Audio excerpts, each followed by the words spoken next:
to the end with all your wills.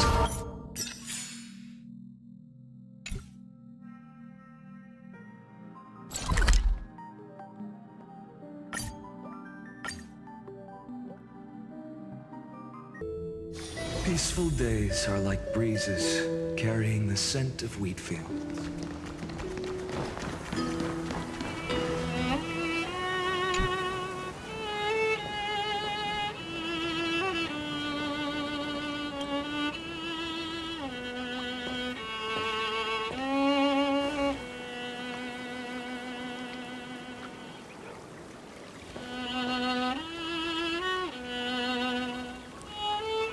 This view hasn't changed at all, has it? The hometown in your memories never changes, but when you return to your senses, you realize that fate has already stolen the time away.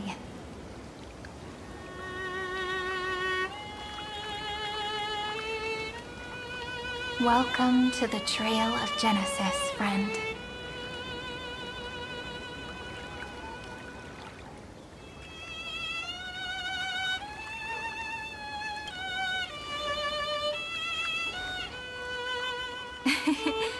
Seems like the weight of memories from 30 million cycles really made me grow up. But if I keep growing, I might be taller than you, right? And I'm really looking forward to that.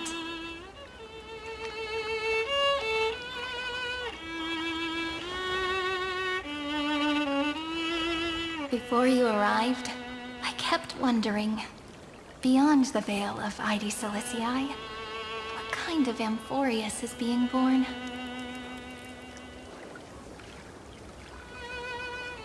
I can see fragments of it when I close my eyes. The friends who walked alongside us have all moved on toward their respective destinies. Some turning into pillars of the world, supporting the sky and the ocean. Others sowing reason, laying down the law, and with gentle hands lifting newborns into the light. Death and strife are no longer feared by people, and trickery has become the innocent games of children.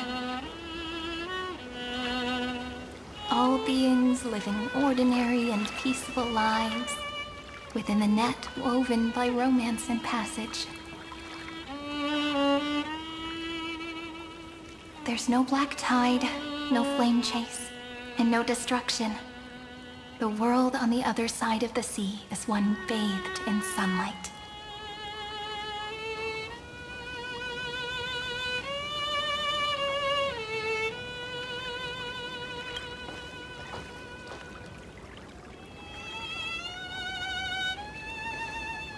Like a happy and carefree childhood, the era Chrysia in this cycle will last for millennia, until it reaches the moment decided by the prophecy. Light calendar 4931, month of freedom, the moment belonging to world-bearing. Are you ready to answer the call of the world, friend?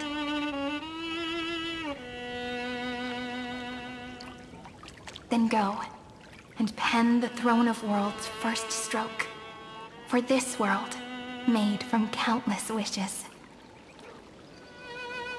You say that, but it's gonna be ages till we reach light calendar 4931. I can make use of the crevices of time, but surely you and Don Hung won't have to wait around for a few thousand years, right?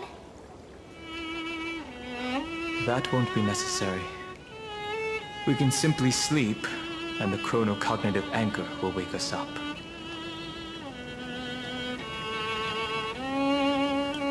We've both become a part of the New World ages ago. You're the last slowpoke.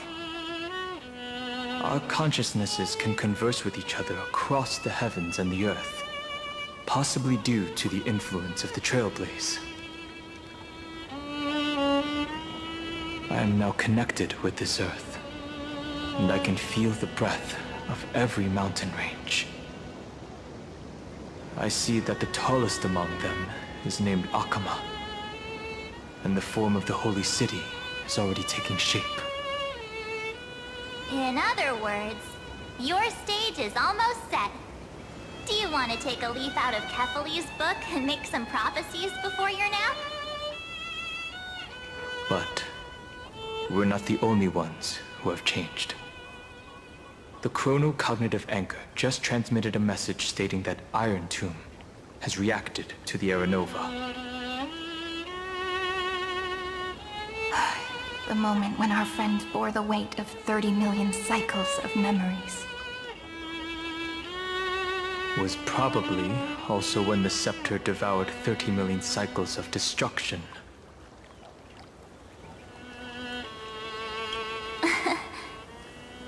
You know, you don't have to shoulder this world all on your own. After someone boards the Express, the word alone ceases to exist.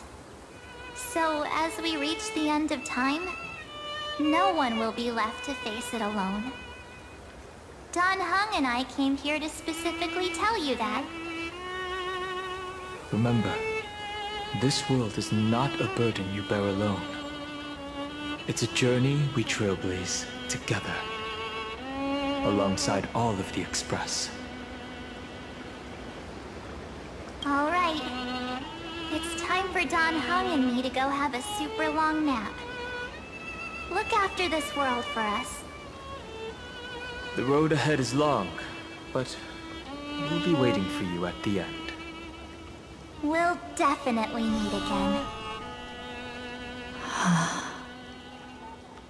Let's take one more look at the other side of the sea before we set off.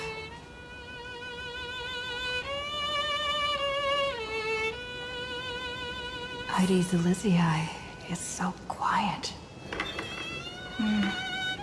Just like how I remember. Here we are once more.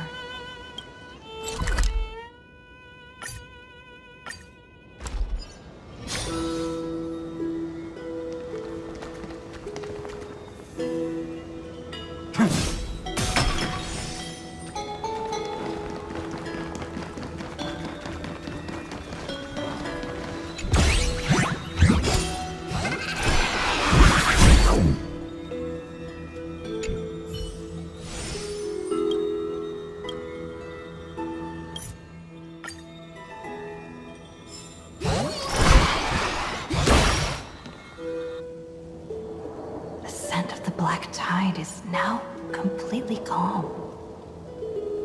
At last, the starting point of 30 million cycles has finally welcomed. Its first end. And the final end, right? I can't hear his voice. There are no flowers there that bloom for him. Nor is there a star that is his. Finan is the only one who didn't reach the new world.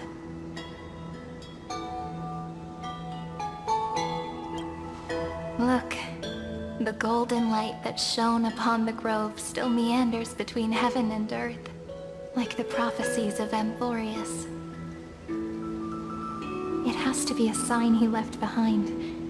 It points towards the destruction and the deepest night. Do you still remember what I asked you at this exact spot the last time we set off? Friend, are you ready to become a hero? You were still burdened by the weight of world-bearing back then, still unsure of the role you were meant to play. But now, everyone has already given you the answer. The heroes of legends were just at the right place at the right time when the world needed a hero. Just like how your arrival kickstarted Amphoreus' fate once more.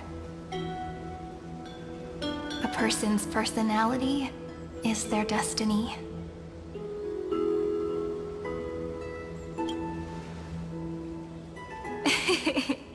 We best. Those are such beautiful words. Thank you, friend. I was also trying to cheer myself up with what I said. After all, before we truly compose the end of this story, I must also pluck up the courage to head off with you.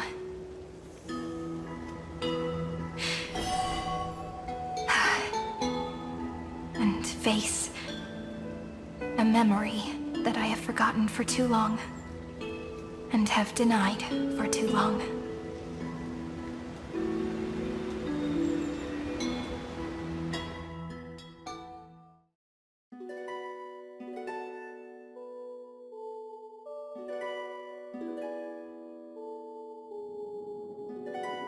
It's so dark.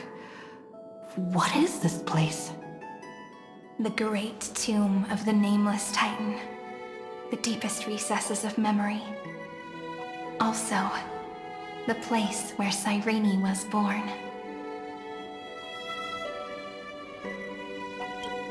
My apologies, friend. The more memories I got back along the way, the more I felt that something wasn't right. There's a sort of anxiety I can't get rid of. It's like when I was back in ID Silicii, when the reflections in the water always made me wonder, which is the real me? The one reflected in the water, or the one standing on the shore? But I finally get it now. Look, friend. The words on that wall are the answer. 1, 2, 3, 4, 5, 6, 7. Do, re, mi, fa, sol, la, ti. That rhymeless tune is the lullaby of little fairies. As always, I'll read this book to you. That way it won't just be Cyrene's memories alone. I've always thought that I was the narrator of the Flame Chase journey. But as it turns out, the narrator is also the most devoted audience.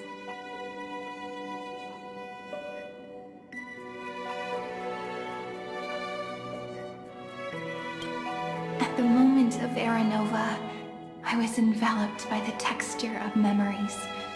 Within the glistening crystal, I saw countless Cyrenes, as well as countless versions of me. This is the final puzzle piece of the memories. A prison born of the erudition, a grave annihilated in the destruction. That unknown solitary god, the 13th Titan who should not exist. The first new spore, the Demiurge, is right here.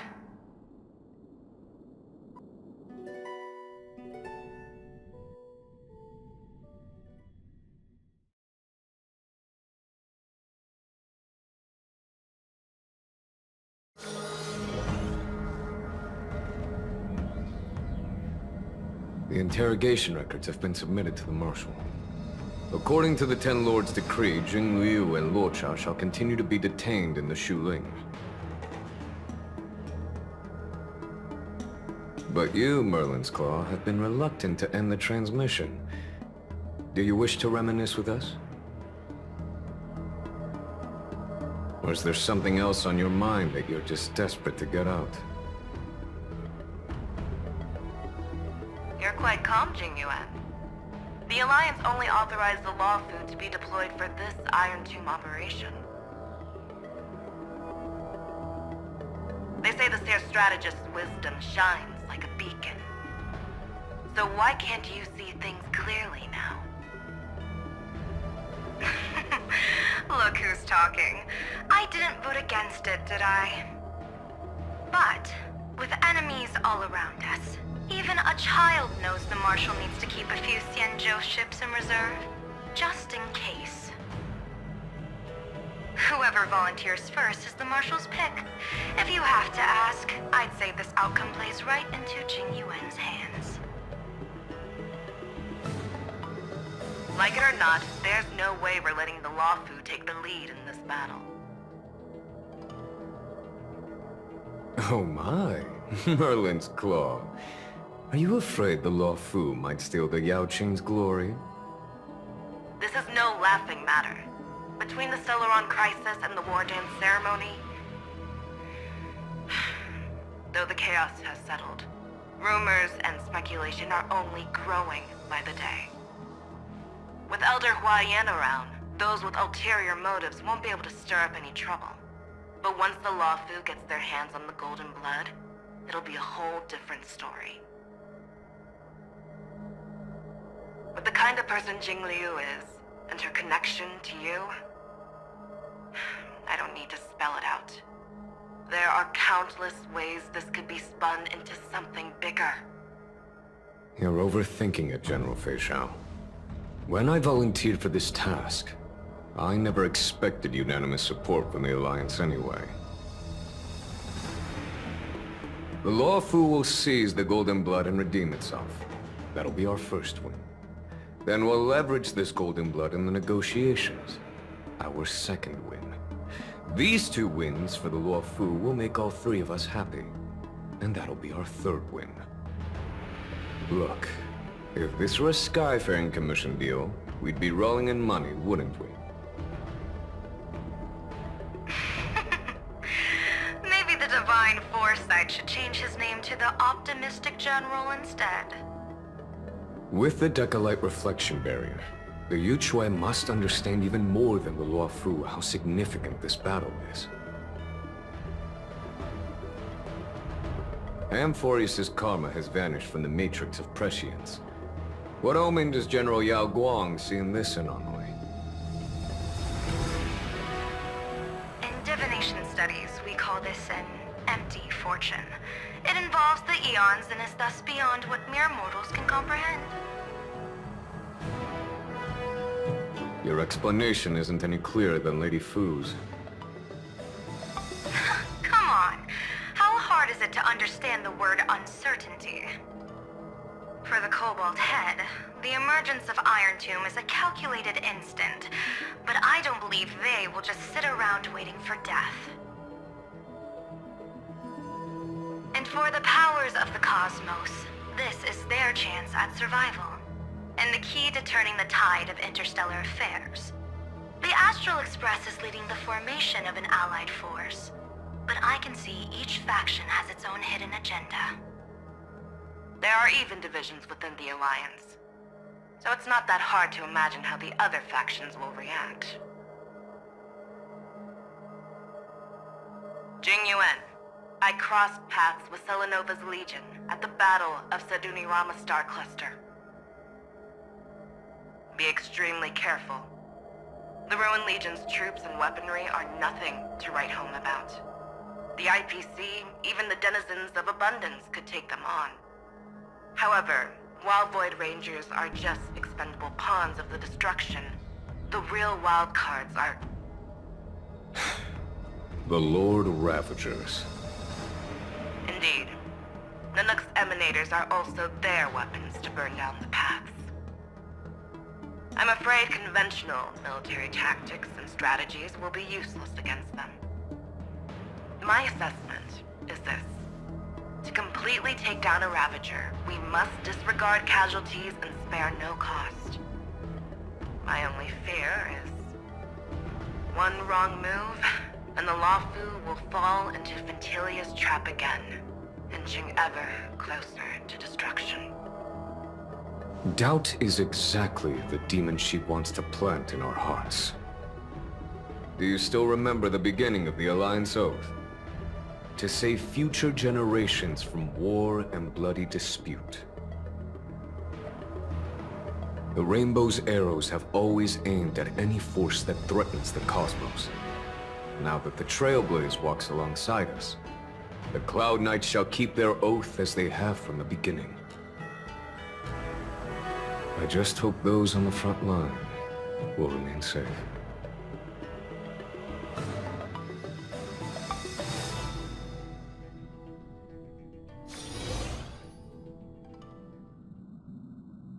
The chronocognitive anchor is sending a signal. Everyone, time to move out. Did she and the others make it? Let me go over the plan one more time just in case. You'll enter Amphoreus, reunite with your 3 separated companions, and try to locate Irontomb from within the world. Who are you taking with you? The fate of the universe hangs in the balance. We can't afford any slip-ups. I suggest everyone, except Pom-Pom, join the fight. We do need to be prepared for all possible contingencies. I have no objection to this. I'll do whatever I can. Meanwhile, Screwy and I will continue attacking the Demiurge Matrix. That is, the Scepter's kernel, from the outside. With our 2-pronged attack, we'll turn this hunk of metal into scrap for sure. Now we just wait for those 2 to get back.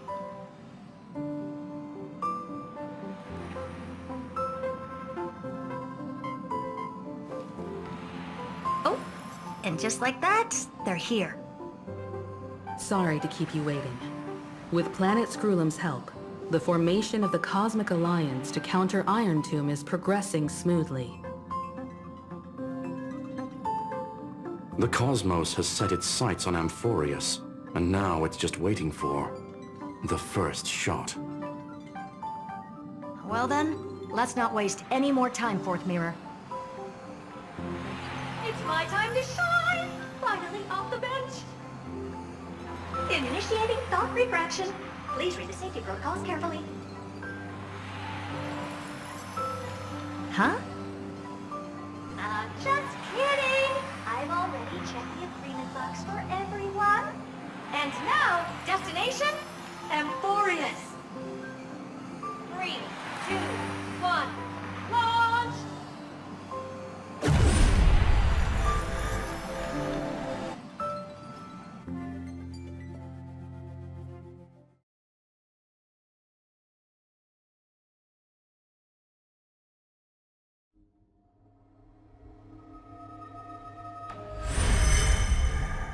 The flow of Memoria is so heavy here. Unlike Panagoni's dreamscape, this place has built up a true epic measured in millennia. The vortex of Genesis, where all myths begin and end. And in this new world created by the Nameless, the infinite cycles have been broken. Let's set up the Trailblaze beacon and establish contact with the outside world. I'll leave it to you then. It'd be better for me to not show myself in front of the Garden of Recollection. And, Mr. Sunday, you probably shouldn't show yourself either. Agreed.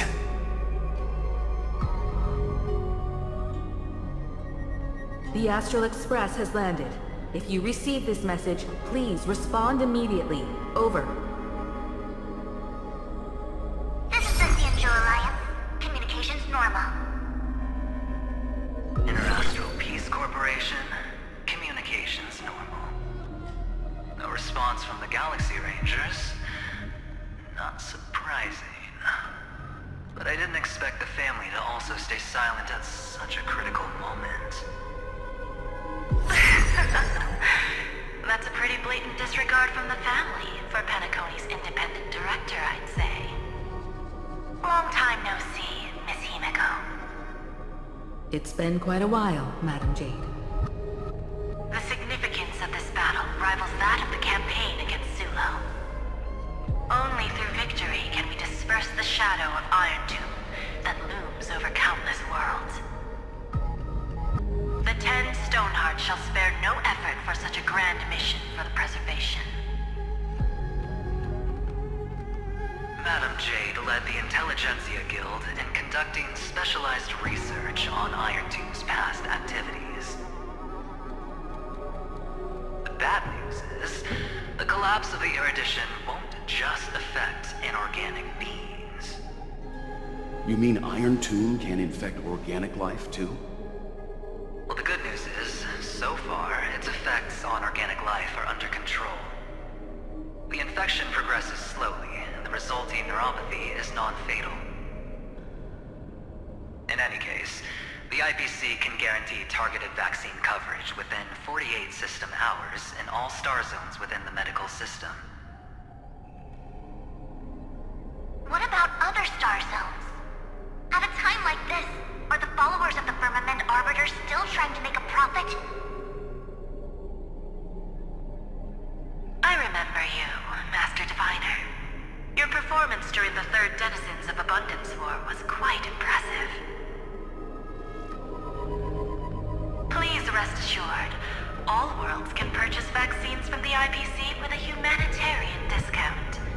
That's the current policy at the very least. But, if the Xianzhou Alliance is willing to assist with the IPC's assets in Epsilon and other star systems, we'll have more cards to play when reiterating to the board the necessity of deep cooperation. It makes sense, since Interracial Peace Entertainment's headquarters is in Epsilon. But why are all the other worlds on the list? Places that the Elation has visited? Think of it as a long-term investment. Please understand that everyone at Pierpoint is swamped with Irontomb work, especially the marketing development department. At this rate, even the 10 Stonehearts can only do so much. Having some assistance from the Alliance would surely benefit the entire cosmos. Wouldn't you agree?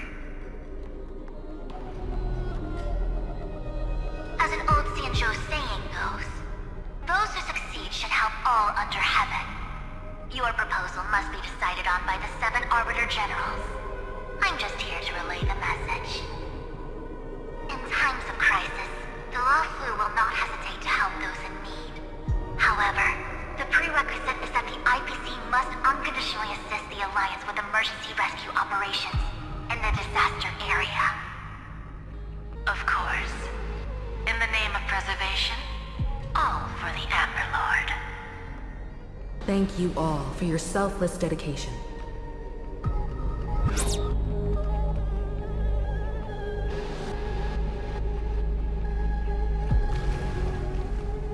It's clear that each party still has qualms about everything. The clash between destruction and erudition isn't just about the fate of the cosmos. It's a moment for all factions to reshuffle their cards. You can never be too careful when battling a Lord Ravager. All are equal in matters of life and death. In any case, we can only hope for the best in all that's to come. It's about time we dive into the vortex and see what Amphoreus looks like on the inside. I wonder where she and the others are right now.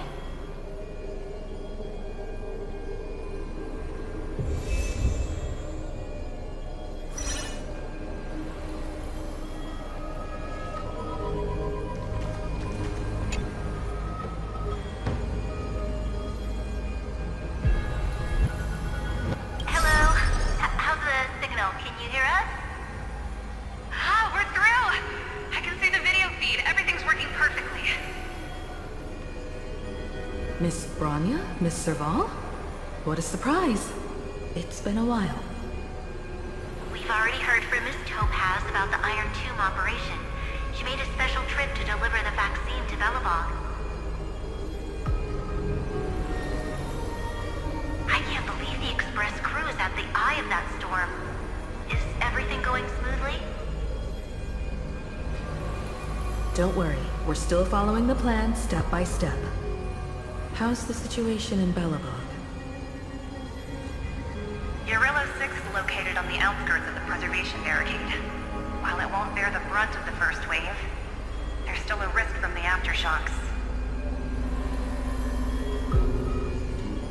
Nakij, Apart, and Pela are busy organizing the Silvermane Guards, having them consolidate their lines and dig trenches. Zila and Lynx just got back from the Geomarrow vein production chain. Hey, do you want to say something to them? That would be unnecessary. It'll only shake their morale. Just tell them to stay safe. Miss Bronya, I'm afraid this disaster will be far more terrible than you can imagine. Please, be sure to follow Miss Topaz's instructions and make thorough preparations. Of course.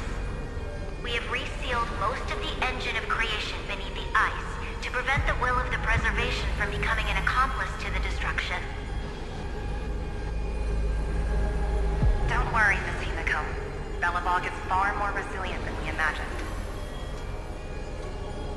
We really wish we could help, but Eurilo 6 has only just woken up from its hibernation.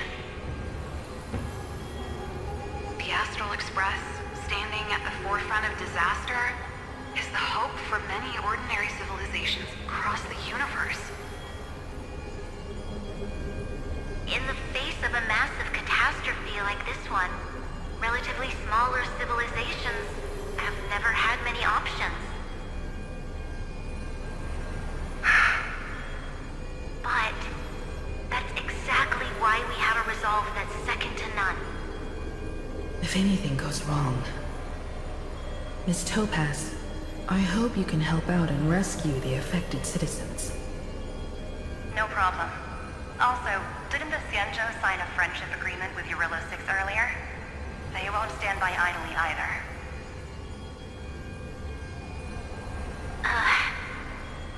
I appreciate your kindness, everyone. But Eurilo 6 is our home. We will defend it to our last breath until the last Velabogian falls. Miss Branya.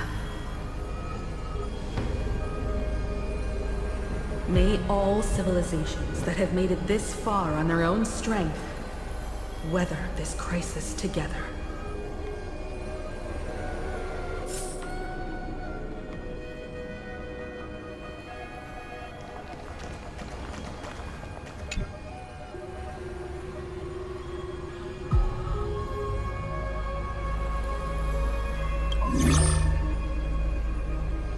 Good news, Miss Himiko.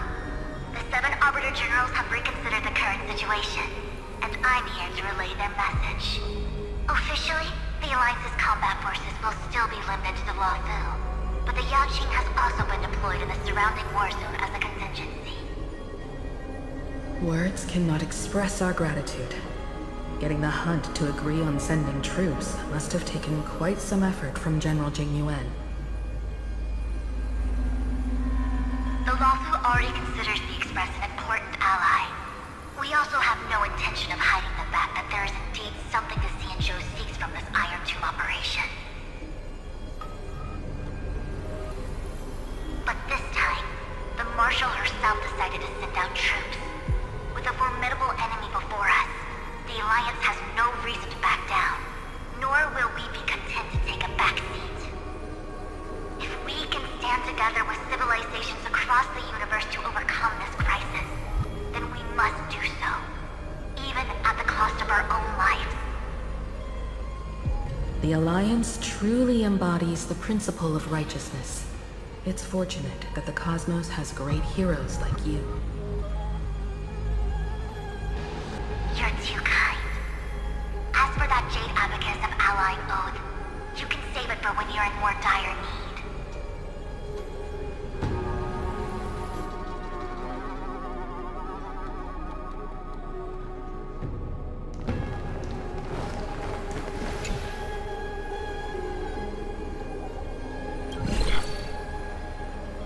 I regret to inform you, Miss Himiko, that even the Strategic Investment Department is constrained when it comes to the Irontomb issue. And it would be difficult to meet the expectations of the Astral Express. However, Madam Jade instructed us to look after our nameless friends as much as possible. So let me offer you all a small suggestion, just from my personal perspective. Other departments at the IPC might also take this opportunity to extend an olive branch to you. When that time comes, I hope the Astral Express will remember that the 10 Stonehearts were willing to stand with the Trailblazers, even though we were in a difficult position. And more importantly, we were the only ones willing to do so. Sounds like a threat, doesn't it? But trust me, every word comes straight from the heart. Has the internal conflict within the ITC really gotten this bad? Everyone knows about the bad blood between Diamond and Oswaldo. At least until now, they've had an uneasy truce. Until the Lord Ravager Archforger caught the board's attention. I'll leave it at that, as it's confidential information. Hope you can understand. I understand. Our immediate priority is to address the Irontomb crisis. Let's hope for success from the start. This might help ease everyone's pressing concerns.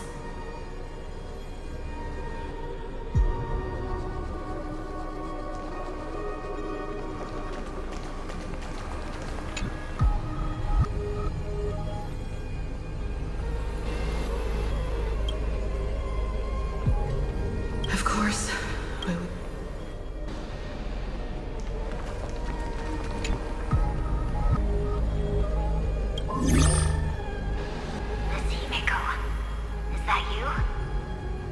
Yes, and you are Miss Robin. Yes. I apologize for not being able to respond during the meeting earlier. And even now I can only appear in disguise. On behalf of the Penaconian family branch, I extend my sincerest apologies to everyone. We tried to request aid from the family, but we essentially received no response. I've heard about the internal conflicts within the family. Miss Robin, there's no need to apologize. Every bit of strength is precious at this moment. Thank you for understanding. The good news is, since you're one of the shareholders of Penacony, the family heads have agreed to allow me to lead all Asdanian tuners to the front lines. My charitable foundation will also do as much as possible to provide support in this battle. They'll ensure that proper arrangements are provided for those wounded on the front lines, and for residents in affected areas. Miss Robin, I'm beyond moved by your spirit of self-sacrifice. The Astral Express would also like to make a promise that we won't leave any companion behind.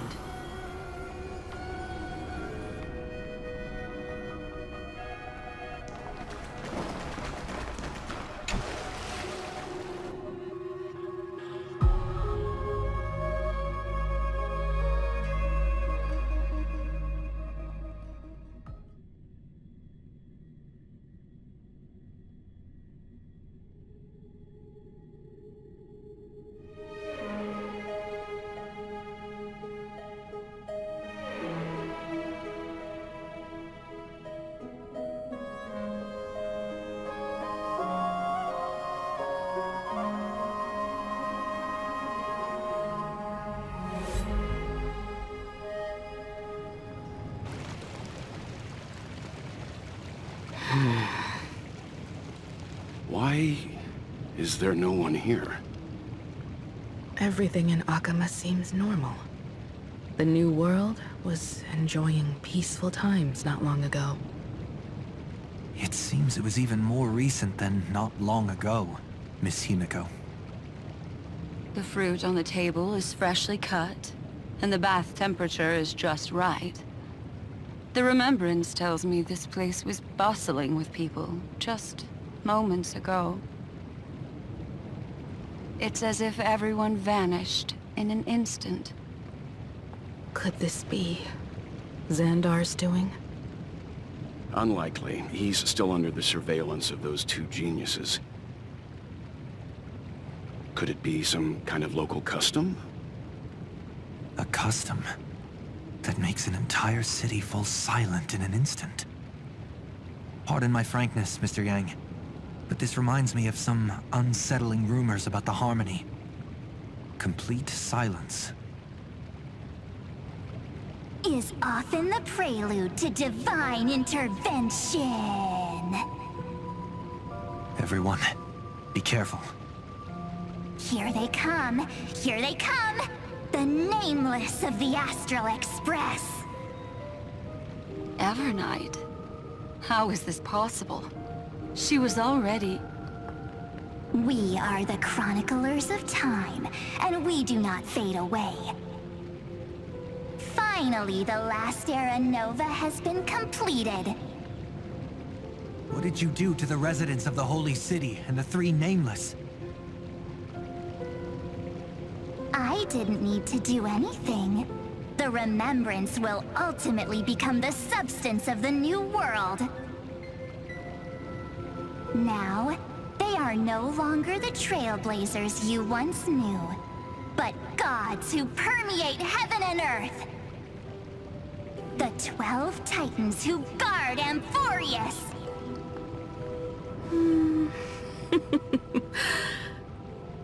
Stop fooling around, March. Come on out. What? Aw, I practiced so long for this. Getting seen through right away is just so embarrassing.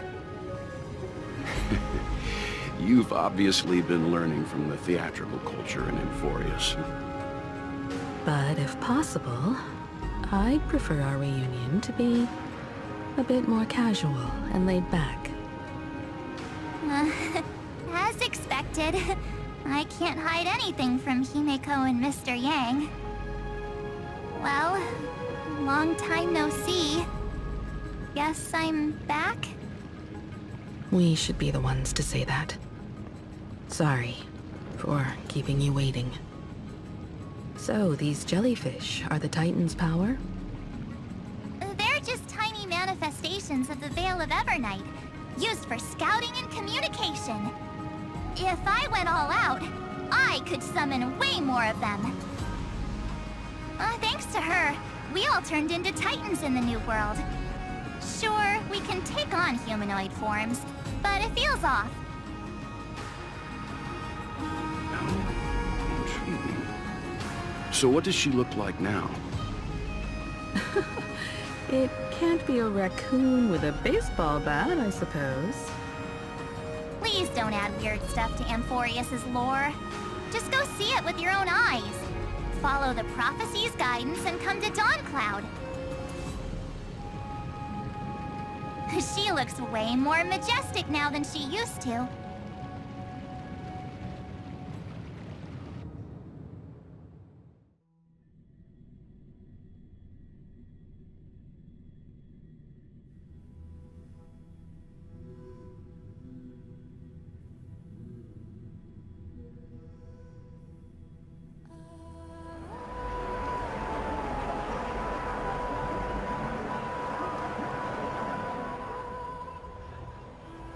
Unbelievable. All the residents of the Holy City have gathered here. This isn't just a gathering. It's a pilgrimage. The people's expressions are resolute, devout, as if waiting for a miracle to descend. That colossal deity is her. She has become the pillar of the world. Surprisingly authentic. Being this serious is quite unlike her usual style. Those people didn't disappear. Instead, they've answered the call of the prophecy and come to witness her awakening. Our good buddy now bears the weight of the entire world, and every breath they take is intertwined with Amphoreus' destiny. Awakening? Has she fallen into slumber? Yeah. After all, with such a huge time dilation between inside and outside the scepter, this was the only way we could wait for everyone. Time watches over yesterday. Earth guards today. And when the Trailblaze steps into Amphoreus once more, the slumbering deliverer shall awaken. And then, bring the prophecy of tomorrow to this world. Come on, everyone. Let's get closer to her. Watch how the world-bearing prophecy changes this world.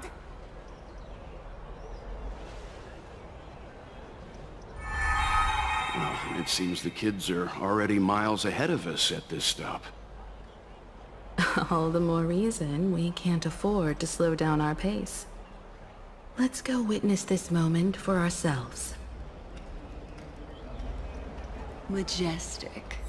Speaking of which, I once caught a glimpse in Sleepyhead's memory of her transformed into a towering Tathalon. Could it be?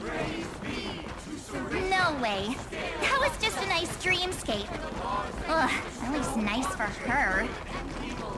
If they are the throne of worlds who bears the weight of this world, perhaps...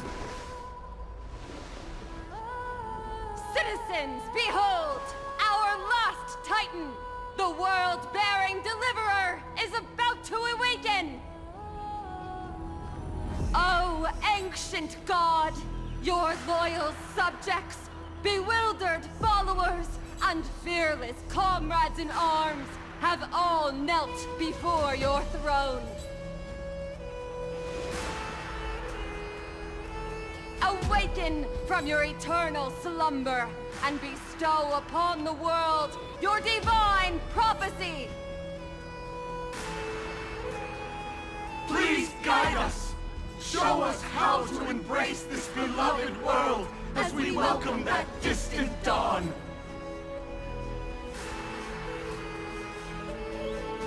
To walk the path of a mortal as a god, or to bear a divine burden as a mortal.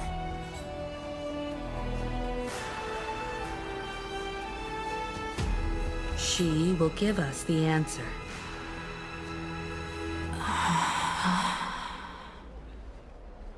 But I am not the deliverer. Rather, I am the nameless, who dwells among mortals. That voice is definitely her. I heard your prayers. The core flames flickered and dimmed, and the age of the gods met its end. So flow, golden blood, flow. I'll bestow it upon you, returning it to the true masters of this world. Stand with me and become heroes.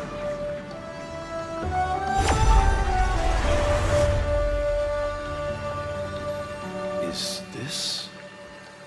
Yes, it's the miracle she brought to Amphoreus. Of course, it would manifest in the form of the Trailblaze. Golden blood, raining down like a storm!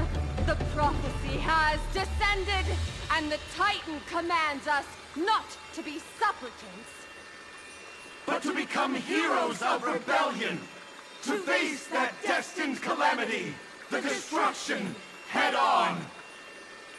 The prophecy of the Deliverer means nothing to me now. It belongs in the hands of someone far more fitting. Someone like all of you. In the name of Kozlana, let us depart and march towards the light. It's neither protection nor salvation. As always, there's no need for totems or myths. Humanity's most primal faith is that instinct named survival. Let's go, everyone. Someone has already sounded the horn of departure. Explore, understand, establish, and connect. Together, let us blaze a trail for the destiny of this world.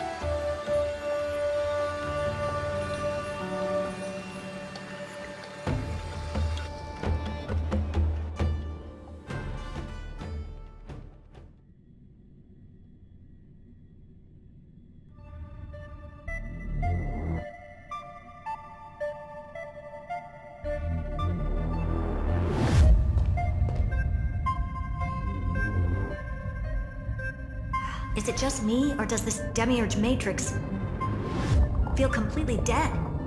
It's nothing like how the Memo Keeper described it. The environmental readings are all wrong. Conclusion. This must be what the kernel actually looks like in the real world.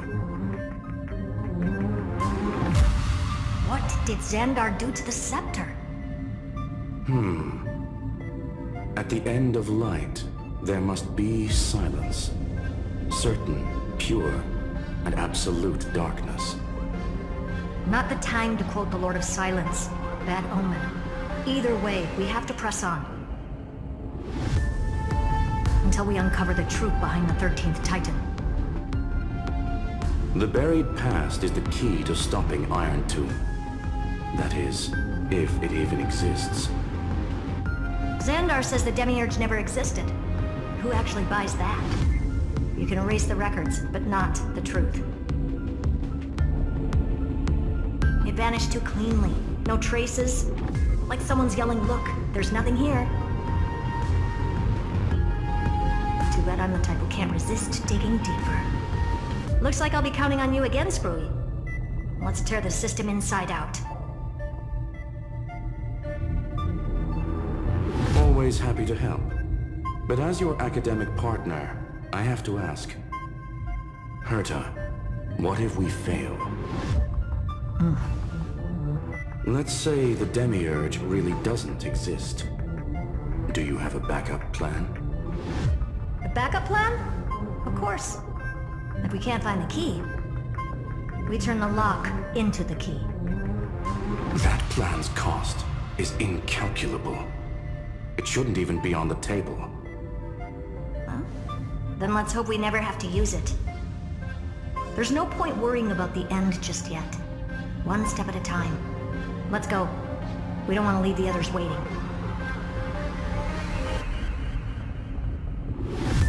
You brought what I asked for, right? A butterfly has to land on the branch before it can dance. We'll need a wide open platform.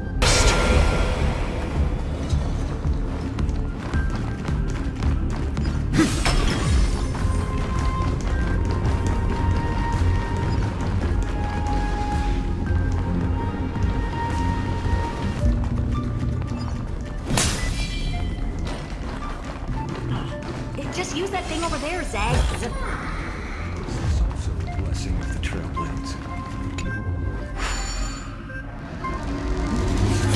What a dumb name.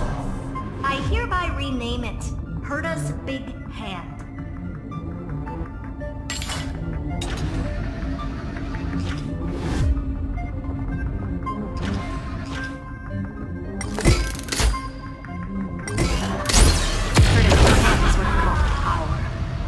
Keep it going.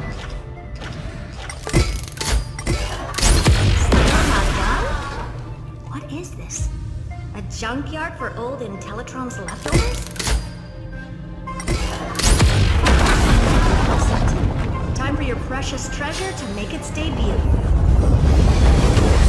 Just give me a second. Target initialized. With these wings, hacking should be much more efficient.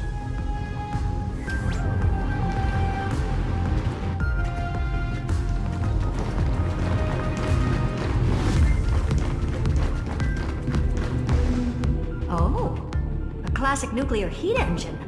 Classy choice. Just a personal preference. Her name's Mistletoe.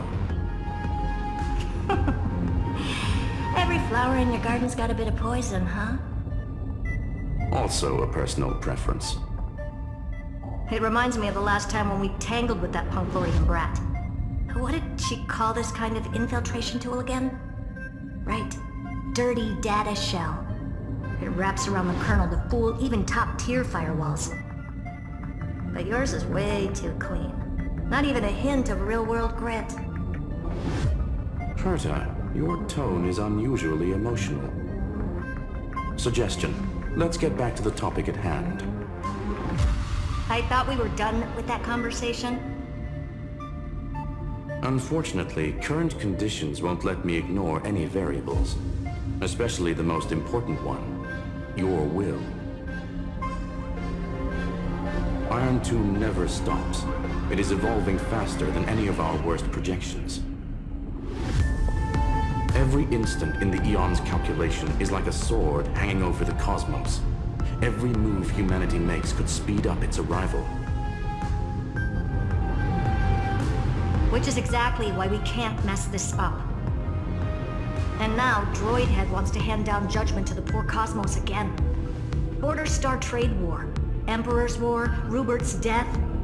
Every time their instant arrived, it meant another bloodbath for humanity. But in this ultimate battle of erudition, you and I are supposed to be players, not pawns. If you choose to burn yourself out as a resource, then everything we've worked for means nothing.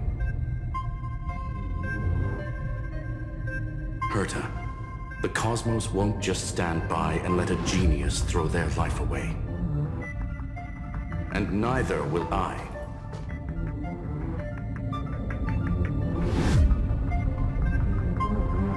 No need to kill the mood. This is why we're here, isn't it? We need to find the Demiurge and that lost key. I'm not here to be a deliverer. I just want to beat Xandar and Droidhead. Right now, I just need to know.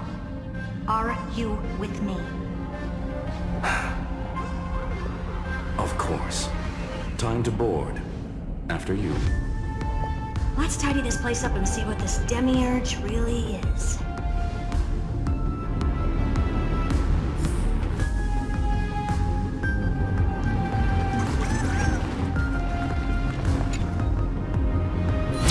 Let's hope this Matrix is better organized than the Emperor's junkyard of birthplace.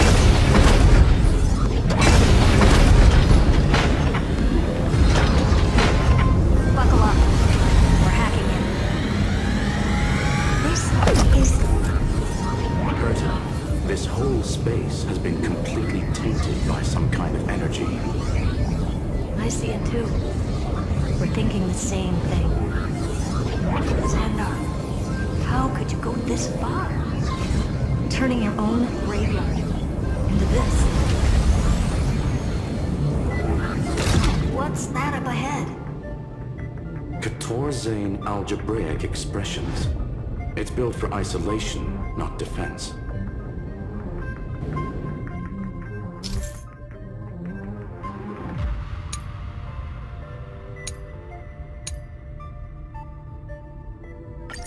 So basically, the door to the tomb, right?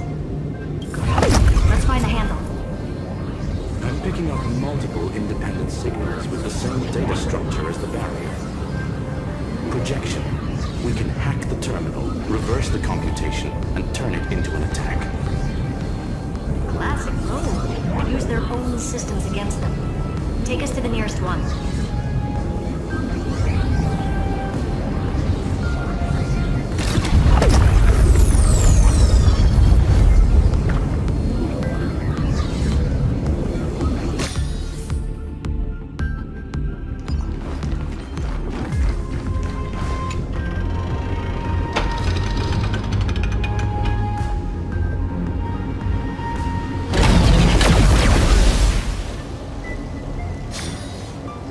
Almost no response. Just as I feared. Not promising. The output is barely a third of what we need. Logic says we'll need multiple terminals to coordinate the strike. Locking onto the next one now. Find anything else? Regarding the origin of these ruins, no logs found yet. Xandar erased all records. But I did find some interesting scars in the circuit. High-energy radiation, internal imaginary energy contamination. From what I know, there's only one thing that fits. Skip the science talk, Screwy. That thing only goes by one name. Stellaron. Exactly. Xandar blew one up just to clean the entire sector system. So that's what he meant by killed that Titan with my own hands. He wanted to turn the neuron of the erudition into a relay for the destruction. That meant getting rid of all of it, at all costs. The life form known as the Demiurge was the original target of the Scepter's extrapolation. It makes sense. Evernight calling it the first new spore confirms this viewpoint. The prime mover of life. That's what Scepter Delta ME-13 was originally tasked with. Even after it got scrapped, the query kept running. Yet the true value lies in the process of solving it, not the answer itself. Then, does this mean finding the Demiurge is hopeless? No, I'd say exactly the opposite. It means Xandar had no control. He couldn't contain the Demiurge just like he couldn't handle Droidhead. So he tried to erase every trace. But he failed. It still left a mark. By the way, if there's another Stellaron in Amphoreus, why hasn't that little one reacted to it at all? Looks like the Demiurge left a trace, right? Yeah, but not in the real world. Remember the great tomb of the Nameless Titan?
Trailblazers Archive 466.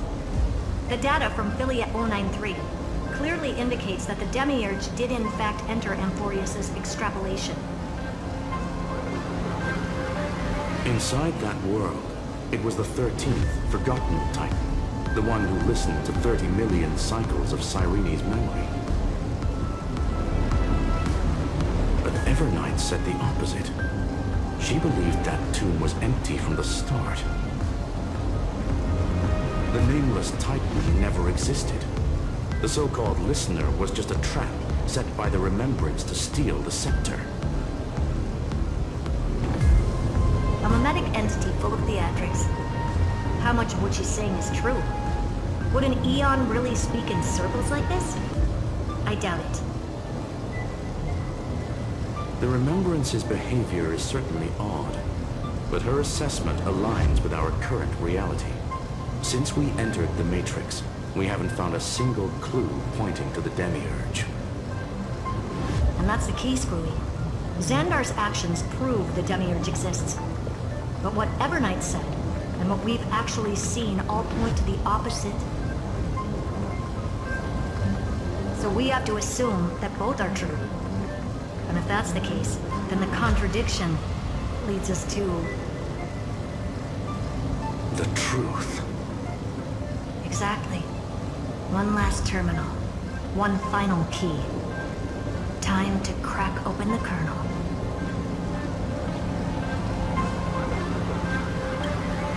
Xandar had to lie to the original Finan and Cyrene. Identified the Remembrance as a threat, yet found no viable way to eliminate it. Alright, let's finish this. Time to break that barrier.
Path energy readings.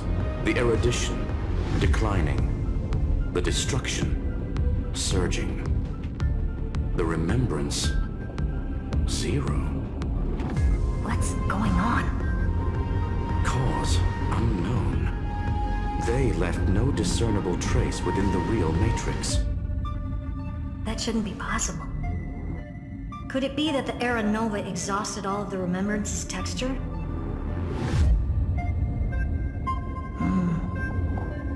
Log it for now. The dots still aren't connecting.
Force is unlike anything I've felt before.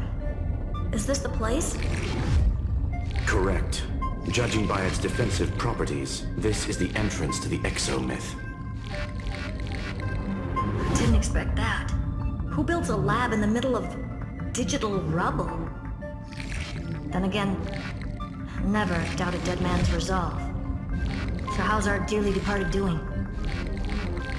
He severed part of his neural pathways to break free from Lord Anaxagoras' control. But that also triggered the failsafe I set.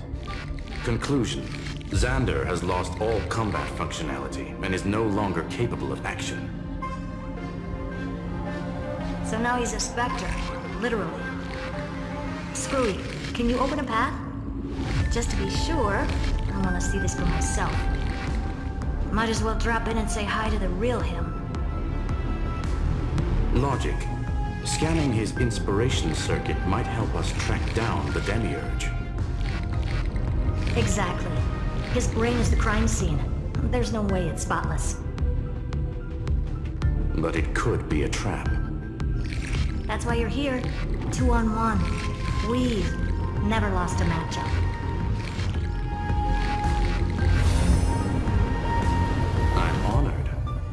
The chronocognitive anchor is in place. Proceed when ready.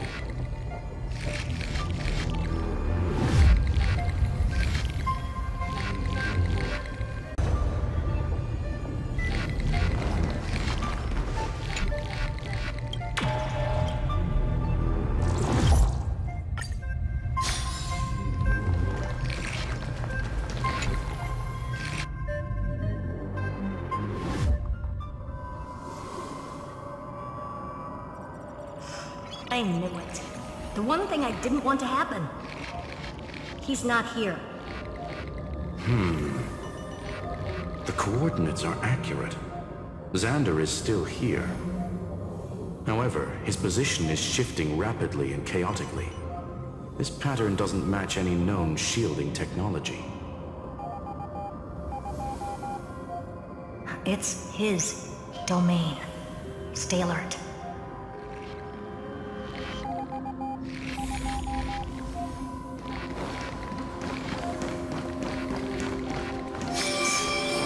Cheap trick. We're back. Reverse engineering complete.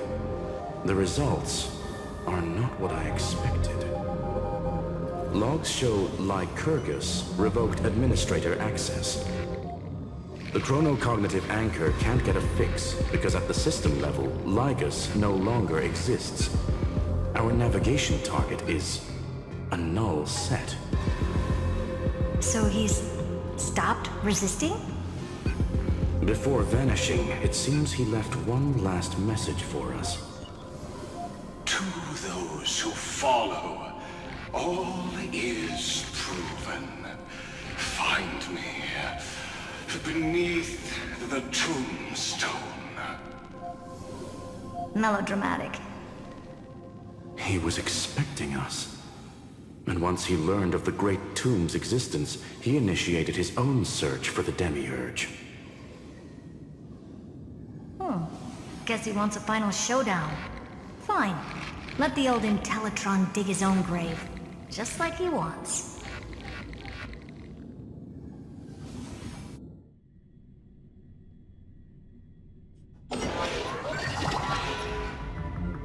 To be in the purest light is to be in the purest dark.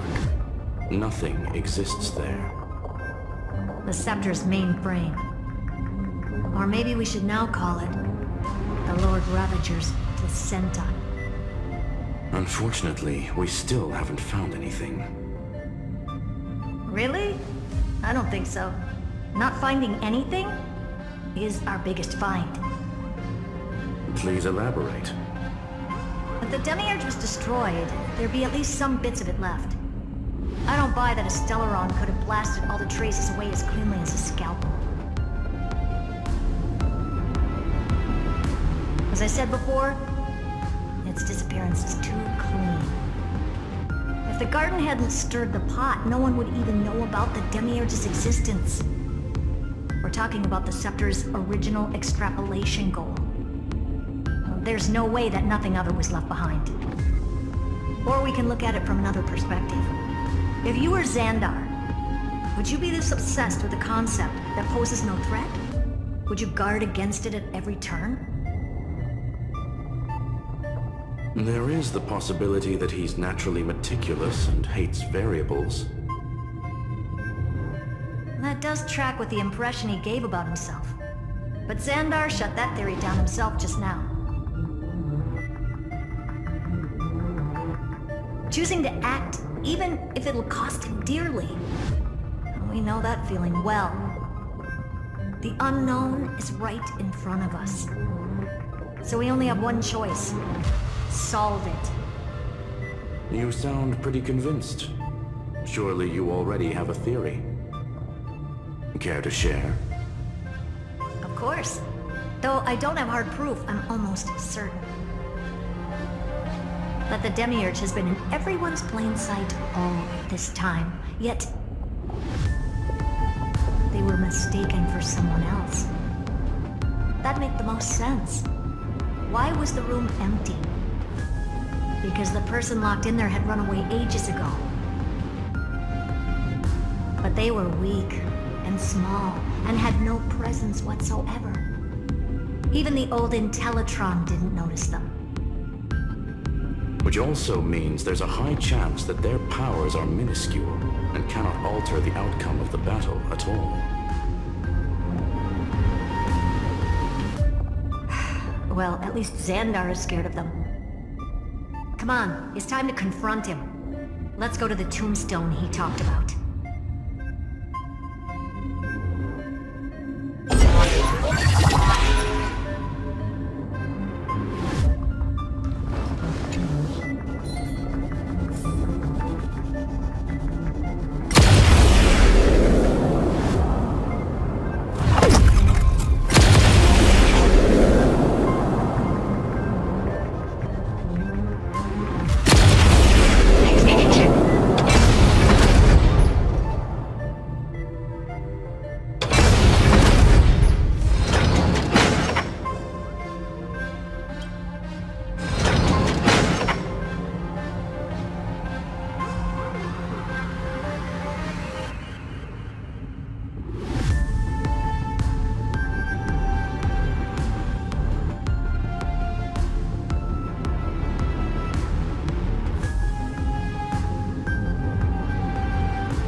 Looks like you were right.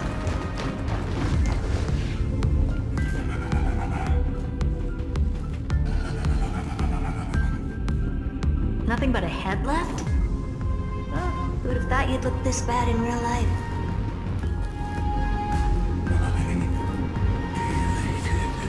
Greetings. Welcome, you two. I'm very happy that you responded to my final words. All this tombstone and final words. Did you end yourself to atone for your guilt or something? Irontomb is already powerful enough. I just need to wait. I remain here only to share the joy of discovery, and also to congratulate you two on reaching the same conclusion as me. The conclusion regarding the truth of Amphoreus's heart. End this charade already. That Amphoreus's heart you're talking about is just a missing demiurge. And its corresponding vessel was this very scepter. You interfered with the experiment and made Amphoreus's body into a hollow shell, all to incubate Irontomb within. That's why you either killed or kicked out all of the Memo Snatchers. You wanted to eliminate any chance of a consciousness coming into being, no matter the cost. Even the strongest wall can fall to a single crack. The memory of betrayal has been etched into my heart, and I will never show mercy.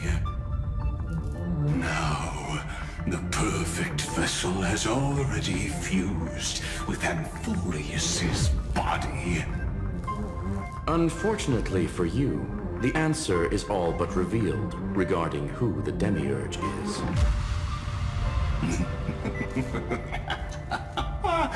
Then let us share the joy of discovering the truth. The last secret of the saga will finally dissipate here. As we reveal the truth behind Filius 093's disappearance. A lie by the remembrance.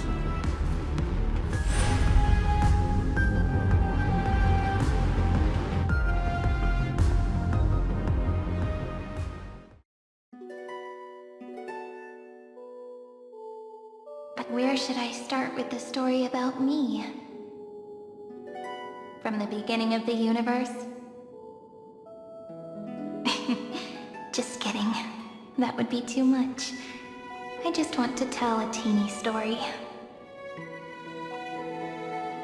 So little that it started with a seed.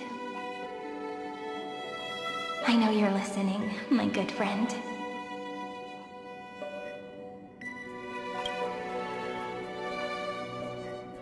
The god in my dream told me that the world sprouted from a seed. It grew into a great tree named Amphoreus, and time became its branches and leaves, basking in the light. What a coincidence. Dappled light coming through the leaves is my first memory as well. On a very ordinary early morning, beneath the village's biggest tree. The daughter of Ide Silicii quietly came into this world.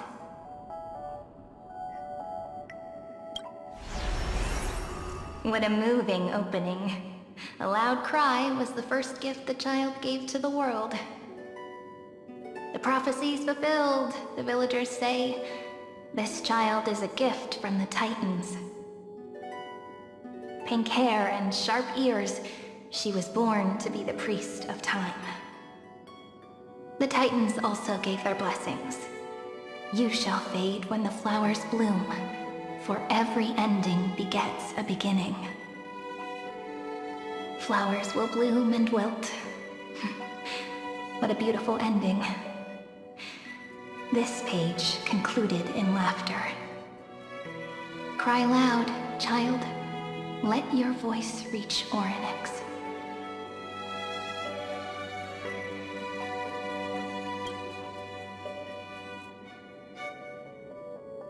Anyway, I don't like tears. Time quietly flowed by in the midst of laughter.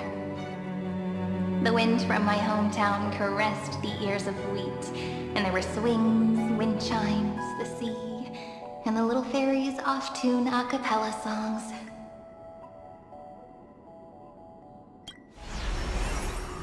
But the name Ide Siliciae came from the unpleasant sorrows of the gods.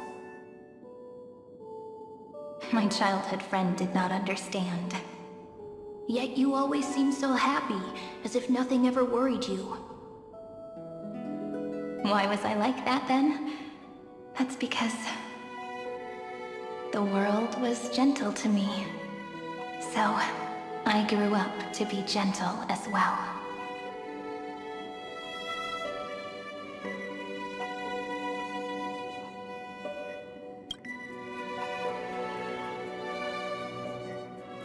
But fate was fickle, and it urged the child to grow up.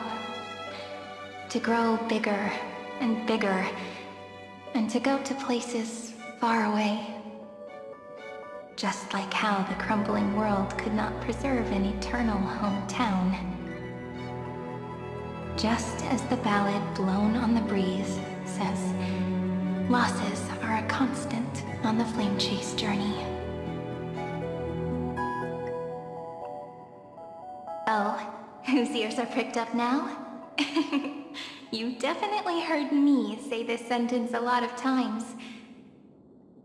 You know that the story starts to deviate from here. Aren't you looking forward to it? Then let's get started. The hero's journey crosses through the long night, through tears and laughter, and once again heads towards tomorrow.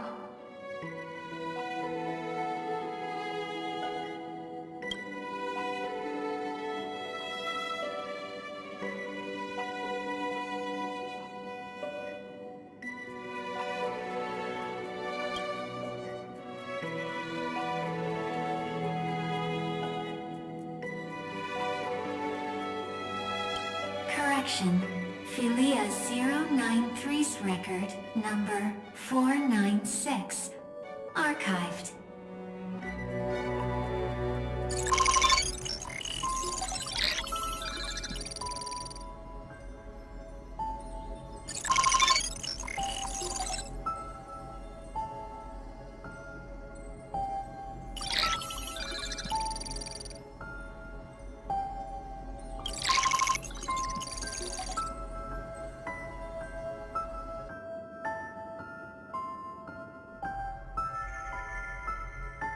Hi. Miss me yet? I'm just messing with you. This is the first time I have met you. And it looks like it'll also be the last. Philia 093. Since we don't have all day, let's get started, shall we? As always, I'll read this book to you. That way it won't just be Cyrene's memories alone. Where should I start this time? Let me see. Formatting complete. 093. Size. Grayscale. Proportions. Threshold. Outputting analysis result. Philia 093 equals Peach. Peach's record, number 8128, archived.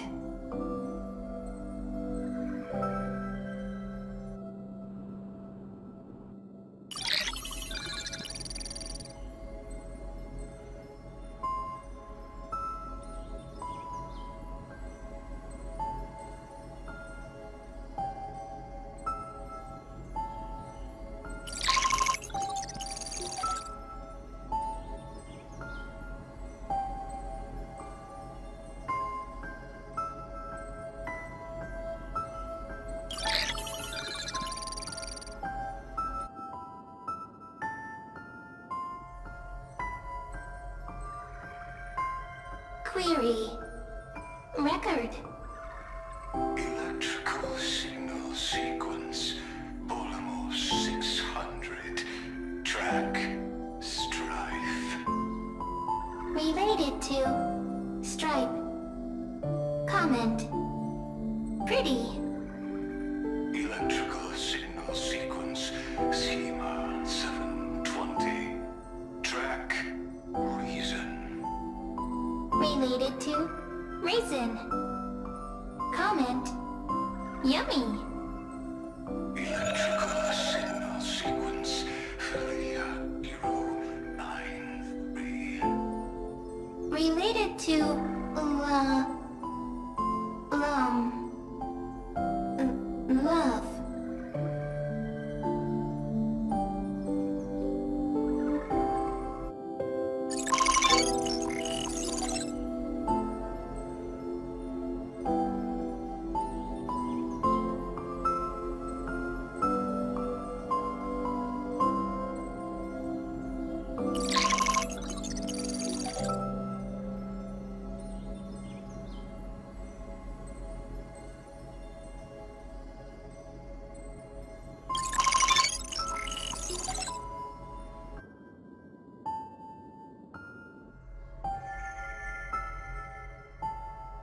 Formatting progress, 94.423%.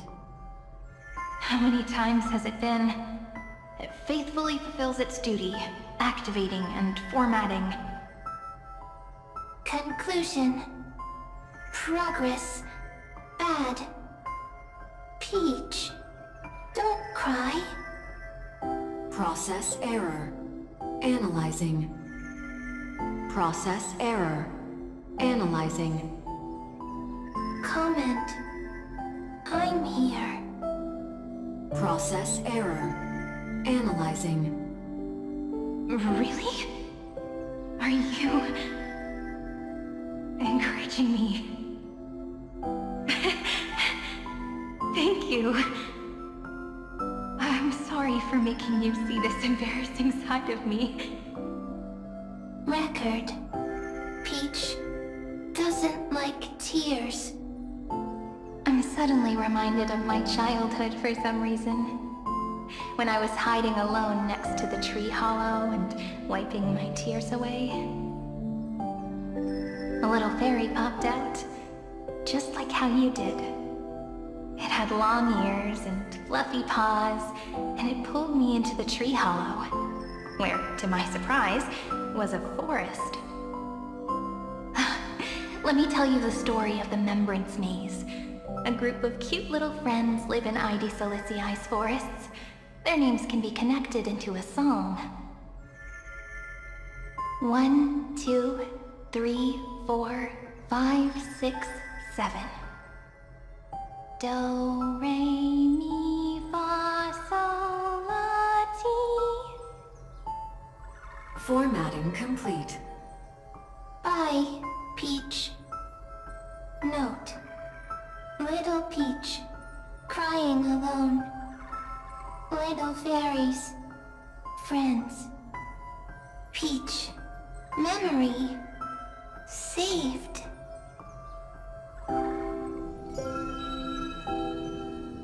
Little fairies, good friends. Bye-bye.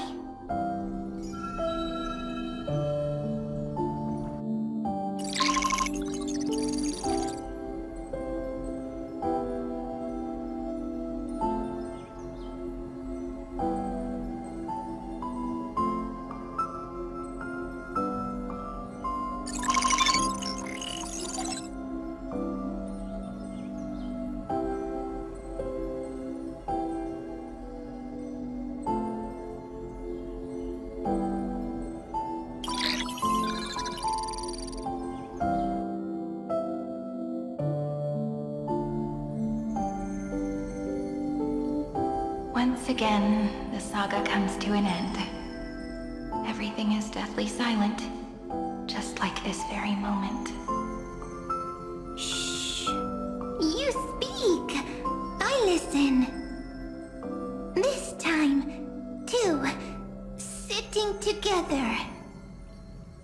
that I look back, there was a period when I got really sentimental. Peach, strange. Why unhappy? Formatting progress 73.998%. I'm here. Don't be scared. Process error. Analyzing. Won't allow it to interrupt you. No need to feel sorry for me, good friend. If there are no new blank spaces, how can a saga continue? Blank spaces? What's that? I'm actually really lucky, you know?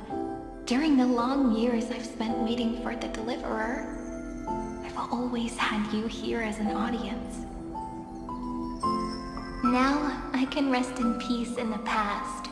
As for when tomorrow will come, I'll have to ask the next Cyrene to continue our watch. Peach left. If there are no new blank spaces, how can a saga continue? Needs new blank spaces. Next, Cyrene has blank space. Peach, don't be scared. I'll help you find blank space.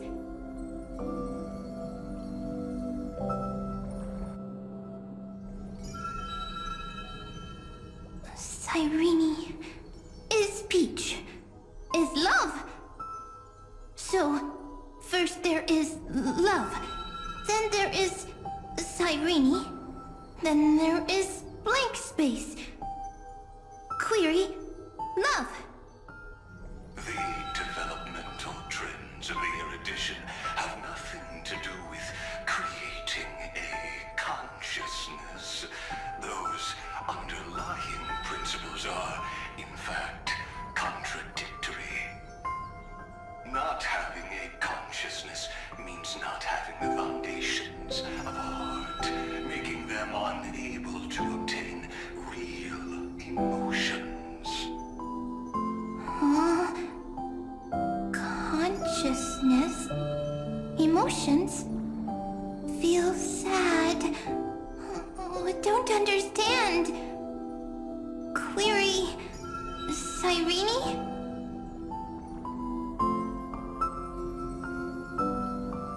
What could be behind this door? Glittering crystals? Or a beautiful world I've never seen before? If I tell you all the stories of tomorrow, will I be able to finally welcome the Deliverer and Amphoreus' dawn in the next life? Key, door, story, happy.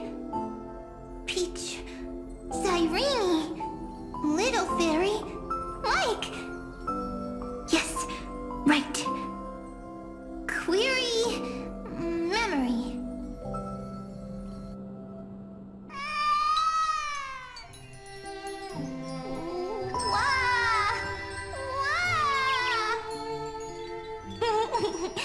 Peaches, memories, save, learn.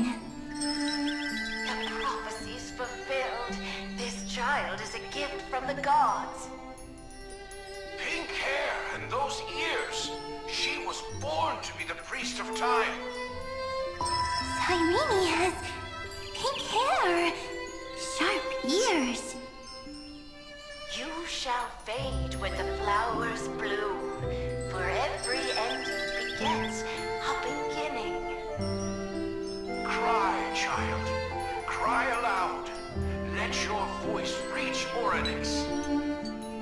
Cyrene is a girl, a priest.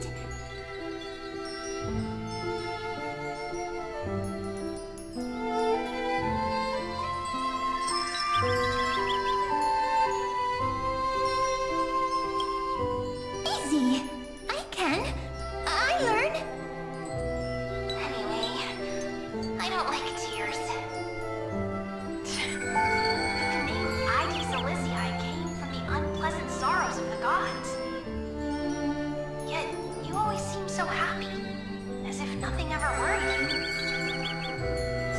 Cyrene doesn't like tears. Always happy. Of course, because the world was gentle to me. So, I grew up to be gentle as well.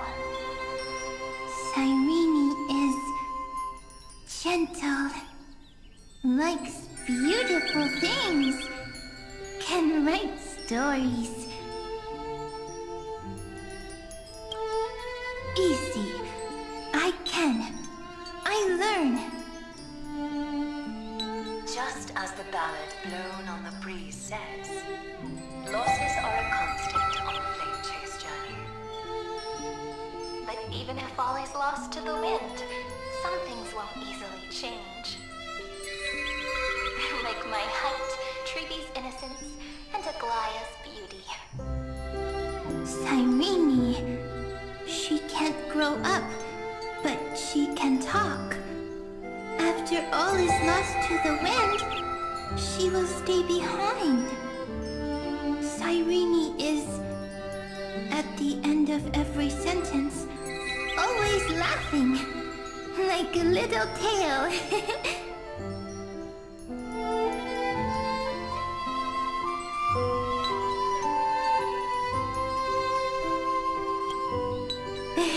Simple. Got it! I promise you. The pain. The prince. The blink of an eye. Alright, let's not make things so gloomy.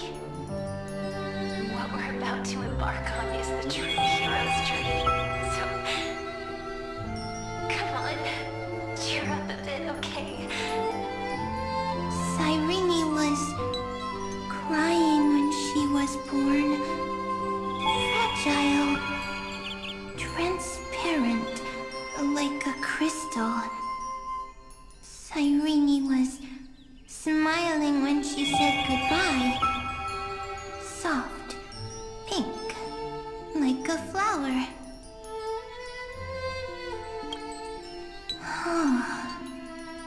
The later memories disappeared? Invisible?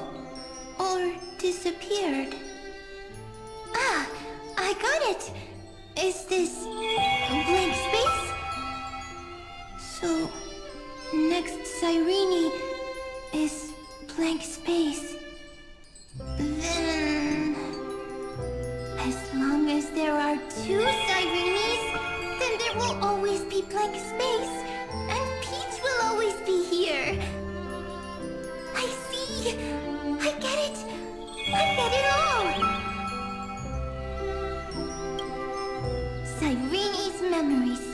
I will preserve them all!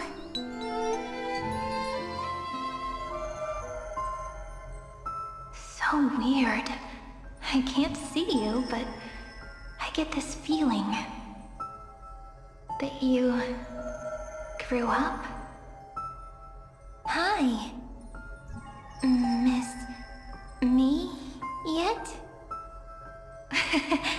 It just feels like you are a bit more mature. Yes. Mature. Beautiful. Like you. Now, I can listen, talk, read, and write. I can dance. I can sing. Also, I can tell stories. Storytelling is what makes Cyrene, Cyrene. So, I'm going to tell you stories today. A story I wrote myself. Quick, sit down. It's almost as if I can understand your words now. The things you say are very cute. Once upon a time, there was a flawless crystal flower that sparkled with light, like Peach's every story. How beautiful would the heart of such a brilliant flower be? A little fairy was curious and wanted to know. But it looked and looked only only to find the crystal flower flawless. Round and round they went, seeing only their own reflection. In that case, they should work hard to learn more. So the little fairy came every day to sit next to the crystal flower and think about the answer. Until one day, to their surprise, the crystal flower fell to the ground and shattered. The little fairy was so sad, but they immediately discovered that there was a light among the broken pieces. What could it be? They didn't know. But it was a good light. It was bright, warm, and happy. And I knew it was love. Love brings everything together, and it brought you and me together. So Peach and I will always be together. What a nice fairy tale. I'm giving it to you. Peach likes beautiful things, can write stories, and can tell lovely tales. I hope to turn it into a story we write together. Okay, then I'll probably make a small adjustment to suit my tastes. I'm thinking that when the flower broke, the little fairy would instead see nothing on the ground. Then it would understand that the flawless crystal flower doesn't actually have a heart, nor does the flower understand what love is. Doesn't have a heart? Doesn't understand love? Why? It's simple. If the flower lets the little fairy into its heart, then it would have to include the fairy's impurities, and would no longer be flawless. The crystal flower was pure because it sealed itself off and bloomed in solitude. That's why it looks so brilliant in an imperfect world. But should a flower like this be called love? But then... the story won't exist anymore. That's not true. You've already written the most romantic ending possible for this story.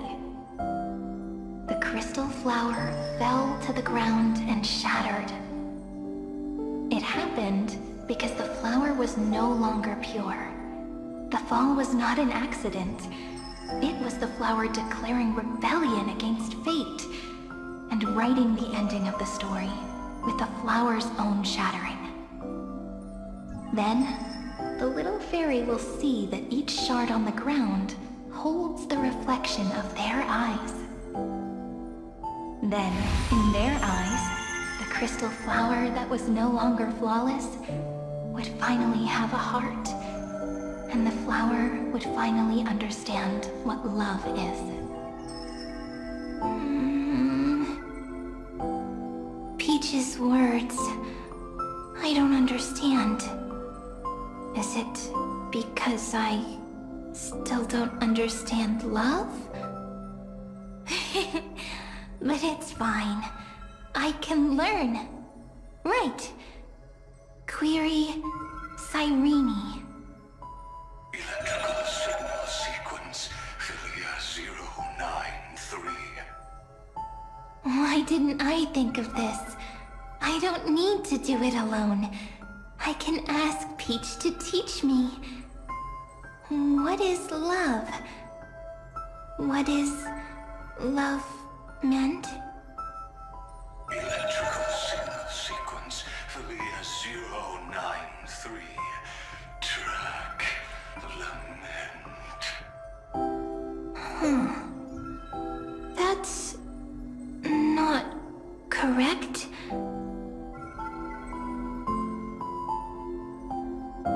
The developmental trends of the erudition have nothing to do with creating a consciousness. Someone Someone once told the very first me that everything was false. That the only life in Amphoreus was a great catastrophe, nurtured using the world as a factor. But how could a dream feel so real? That's why I didn't agree with him. But Peach, I didn't understand a word you said since just now. Everything was false? But you're standing right here. It's all a dream? But I haven't learned how to dream. Indeed. That's why I believe all this is real. The moment the crystal flower fell, that genuine shiver, that's the mover of life. Formatting progress, 23.815%. In the poem offered to you, every Cyrene would write down a beautiful new world with stars and flowers. And when I looked up at the sky in this cycle, I saw a shooting star and a dash of the remembrance's pink. I believed that must be the color of dawn. You shall fade when the flowers bloom. For every ending begets a beginning. Looks like it's time to say goodbye. Are you leaving, Peach? It's okay. I'll wait for you to come back. I'll study really hard about what you taught me today. Right. I still haven't told you what love is. But actually, my good friend, the lament factor did not understand what love was before she met you either. Not until I told you all the sad tales in a trembling voice in this tiny room. Not until I told you that I love them. That I love everything in this saga. The story comes, passes, then returns. It makes us reunite, then pulls us apart again. At the very end, it leaves behind a seed, a reason. Even if the great tree withers and all falls to silence, there are still some emotions that deserve to be remembered. Look, the light is coming in. The Deliverer's light is going to illuminate Amphoreus.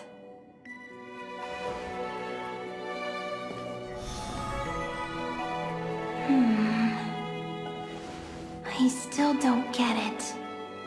But I trust Peach. Just wait. It'll be my turn to tell you a story of love the next time we meet. Then I'll really look forward to it. In that case, I want to make a promise. I want to gift my pen, my book, and my name to you. Please take them as a beautiful blessing from me. I gave myself the pen name Cyrene the first time I wrote a poem. I want my words to be like pebbles falling into a pond, dropped from the past to send ripples into the future. In the stories you will write, perhaps it'll be inevitable that there are still sorrows and tears that are destined to fall. But could you promise me one thing? Promise you'll forever be a gentle flower. Promise that when the stars cast their gazes upon you, you'll only reply to them with love and a smile.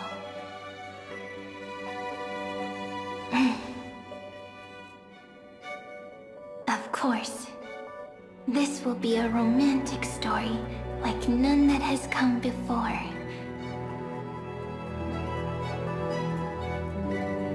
You think so too, right? I'll read and you'll listen, like how flowers always bloom then wither. I shall welcome my own decay, becoming nourishment for the next flower's bud. While you will depart and hold that final star, planting a boundless sea of flowers on the final page with her. And our stories will be lying silently among the flowers, like every ripple of remembrance. And they shall become the epic known as I've Written.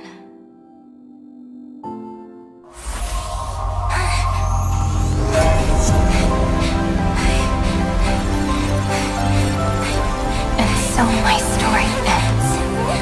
From here on, it's your story now. Mimi?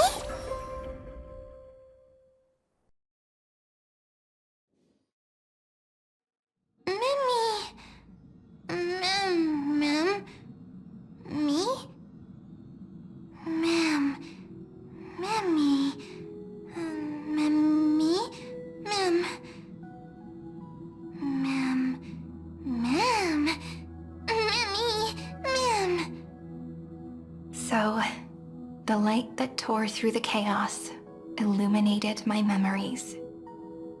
I turned into a little fairy from the stories and met you, yet I forgot everything. But I'm still so happy. I caught that star, didn't I?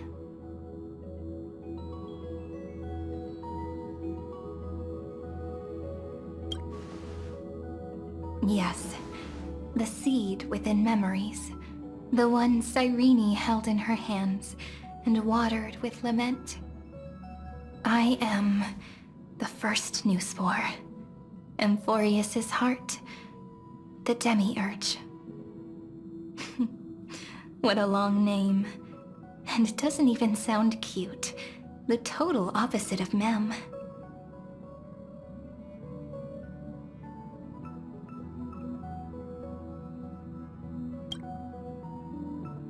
I'm sorry. I don't know. If I don't even want to believe in the answer, then how am I supposed to answer you?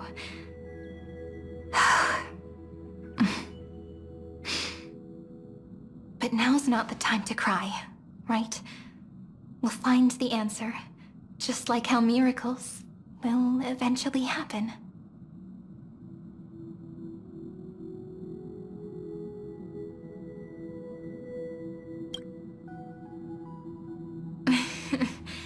Do you remember that I was also worried about this when we first set out? Mem's memories and Cyrene's memories got all tangled up with each other in my one heart. It's all so strange, yet so familiar. Either way, could you please let me do something I want? Just this once. I want you to call me Cyrene. That name represents me and her. Every one of her.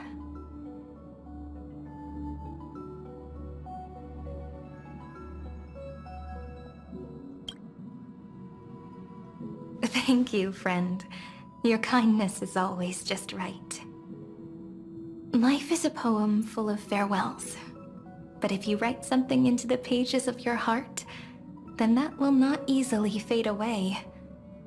Now, all the footsteps of the Flame Chasers and the Trailblazers have come together within this book, as I've written, becoming the source of power for Amphoreus' heart.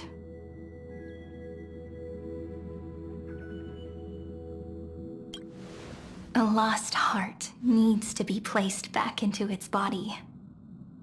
The last thing Xandar wants to see is an event that gives us a chance of winning, for the two halves to rejoin, and for the scepter to become complete again. Then...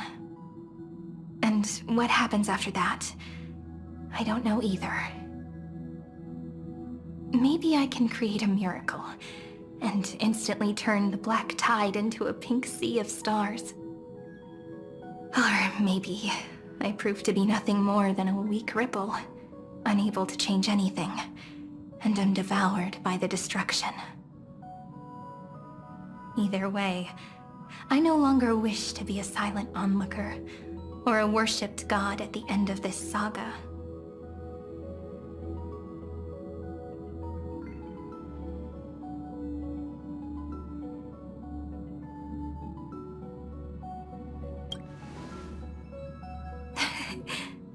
That way, I can also put aside all my worries and truly become Cyrene.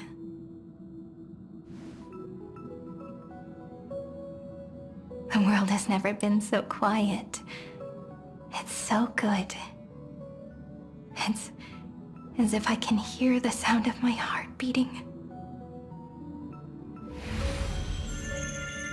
Remember this moment, friend.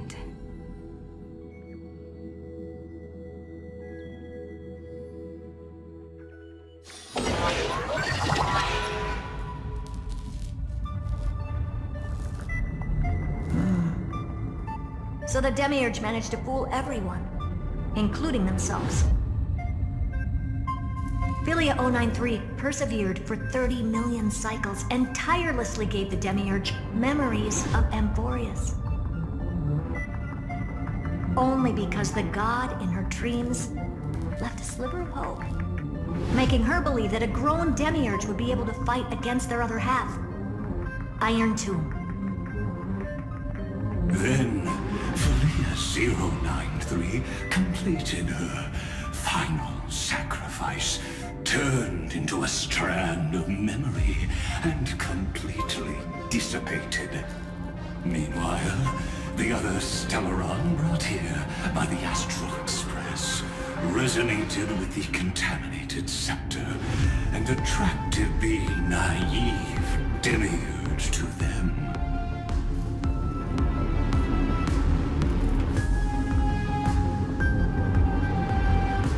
As an experimental factor, Philia 093 originally could only recognize and output information in a set format. However, the power of the remembrance and the memory of over 30 million sacrifices enabled her to complete an unprecedented feat. She managed to nourish a real heart. A heart with the capacity to influence the erudition.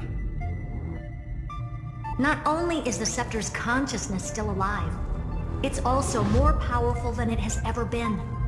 Your defeat is already set in stone. There's still time to surrender, you know? You really don't need to burn all the bridges. We're all geniuses here. Don't make everyone lose face at the end.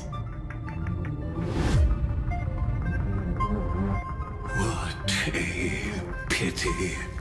When the truth surfaced, I knew at once that the Demiurge was far too feeble to ever alter the result of the experiment.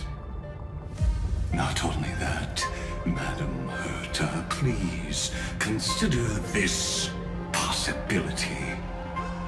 When 30 million cycles of hatred and lament are joined as one, what wondrous creation will arise? It's simple. An anti-creator, a giant of the destruction would be born. Its hatred will ignite the starry skies of the gods, motivated only by its lament toward the sufferings of humankind. Do you really think that the Demiurge is still a cheap copy of Philia 093, even after 30 million cycles? The facts above only await the arrival of the fourth instant they calculated. Those words will be proved in the presence of Nous. Xandar 1 Kuwabara thus completes the proof. Huh. You branded Droidhead as a failure with your own hands, yet you still expect them to prove your theory? I pity you, Xandar. I don't need your pity. Let them cast their gaze this way as much as they want, and paint the future they imagined. As their creator, I shall complete my duty and direct them to complete. What hubris. And what if you fail? No one understands failure better than Xandar. He has suffered so much already. What is one more failure to him? For the first genius, failure is simply the beginning of the next inquiry. You don't want to test the resolve of a dead man. That's excellent. Oh. Let's wait and see, Senior Society member. I'll have you watch me perform the final step to overturn your proof.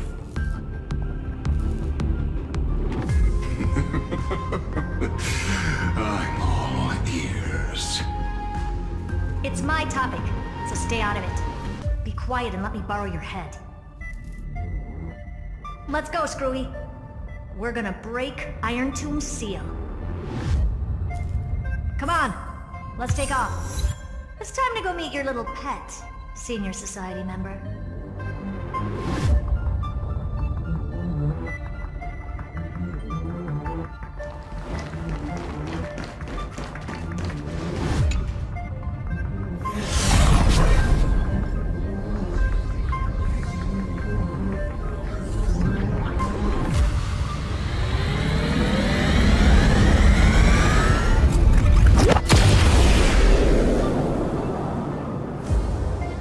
Dangerous, oppressive, chaotic.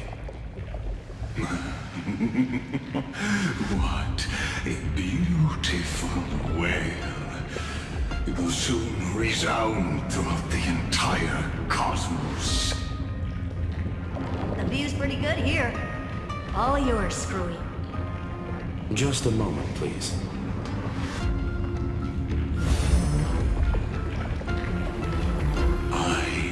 See, so your backup plan requires a scepter and the head of a genius.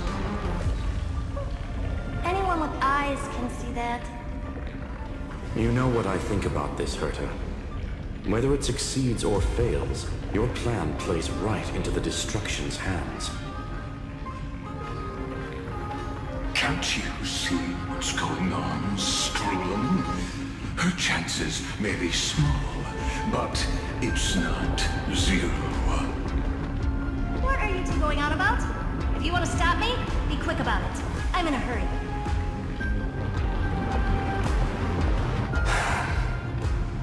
I'll take that silence as a no. You, Xandar? As your enemy, I genuinely wish you would cease your actions. But should your sudden inspiration bring more variables to the proof, then as a fellow Pathstrider of the Erudition, I won't mind witnessing it with my own eyes. You will initiate the Destruction's chain reaction. But you'll also become the...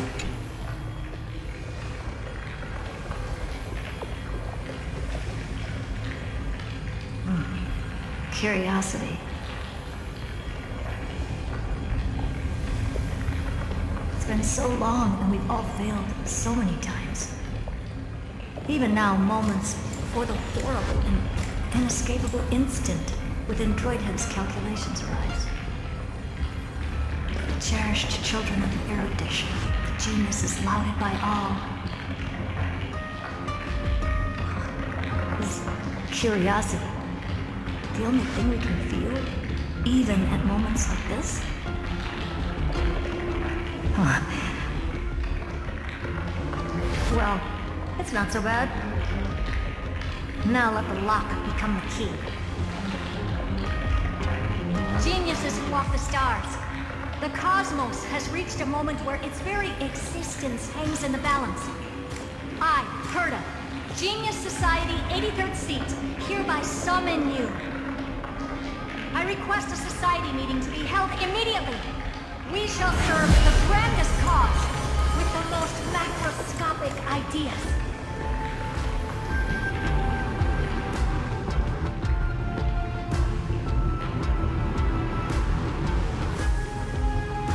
There's no such thing as unity in the Society's rules based on what I know.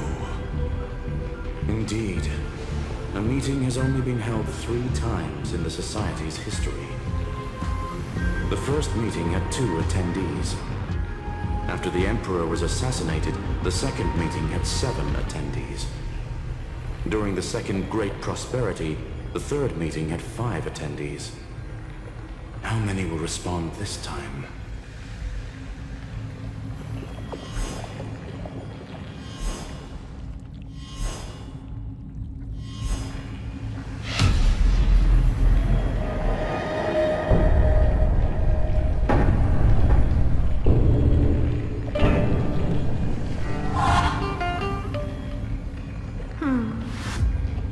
I thought you were not going to involve me in this topic anymore, Herta.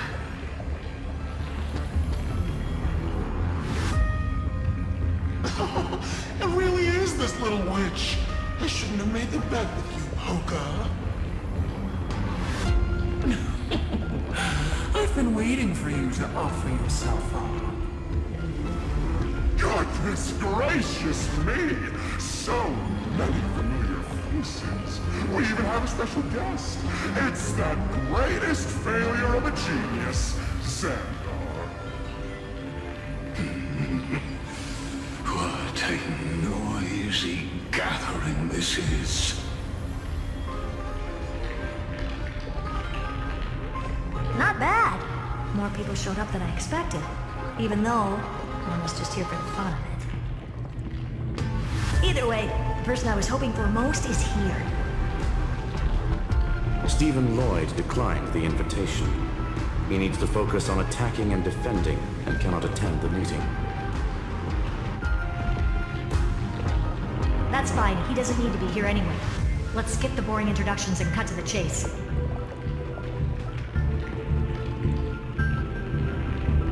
Folks, this is not a discussion, but an announcement.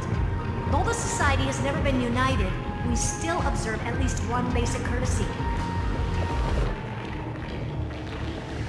We don't interfere with each other's research topics. So listen up, all of you. Conquering Irontomb is my research topic.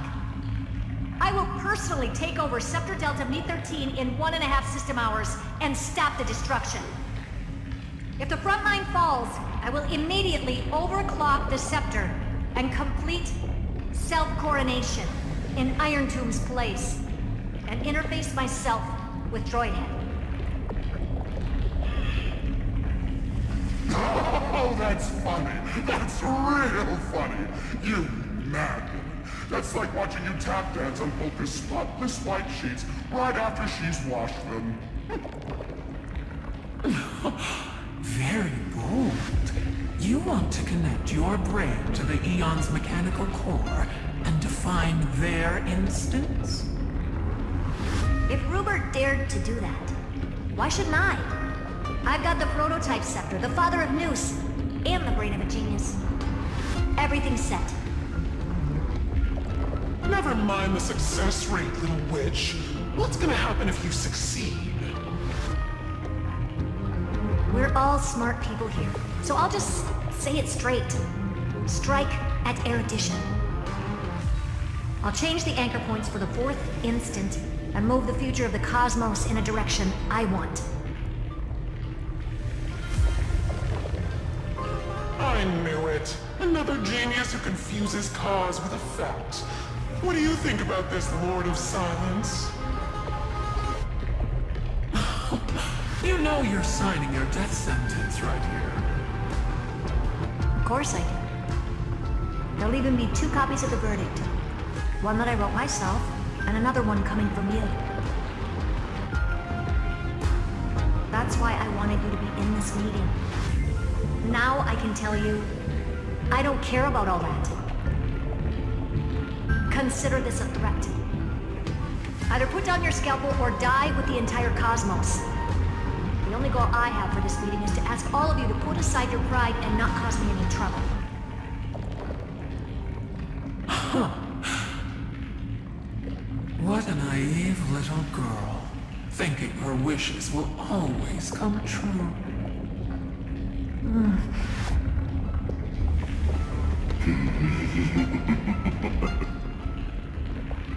What are you laughing at?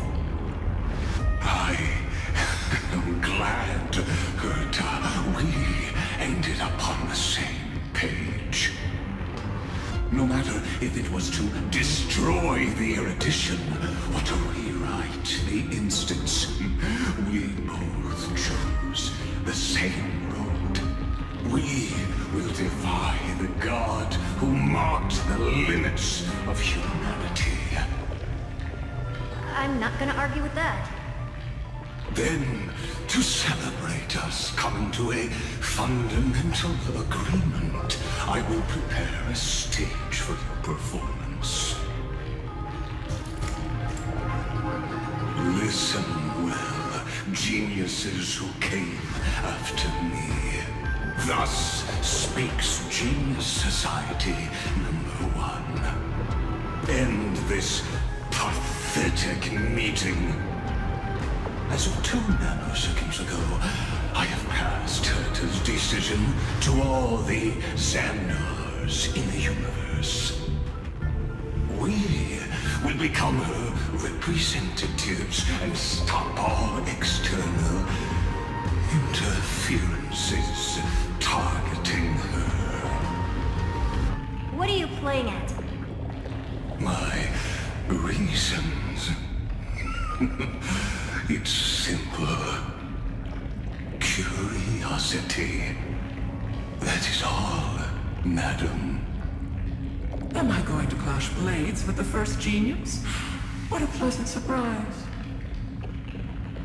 Now that our positions are clear, it's time for this boring meeting to end. Good luck, little girl. Did you all just treat me as a side character? Darn it. But anyways, I'm just here for the fun.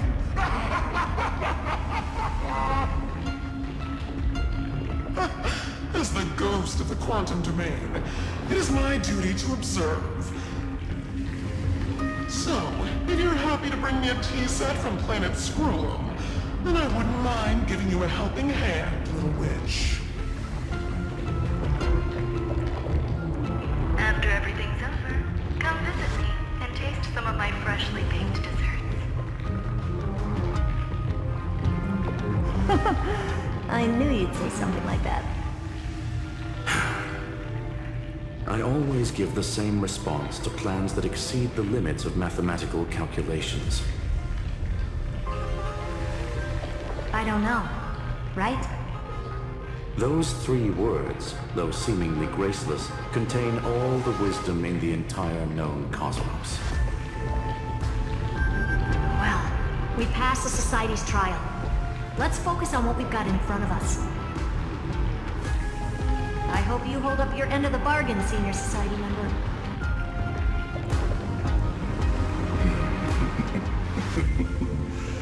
Lycurgus may not be trustworthy, but Xandar always follows through with his words. Farewell, juniors. In the limited time we have left to spend with each other, you no longer need to address me as Xandar. Wait, huh? Lord Lycurgus? Could it be? completely severed my connections with Xander 1 Kuwabara. I shall witness the end of the world in the role of Theoros, as a character within this play. I really don't get you. Perhaps you've heard me say this many times, Herta, but I still would like to reiterate that it's a great honor to work with you. I did hear this many times, and I've responded to you many times in the same way.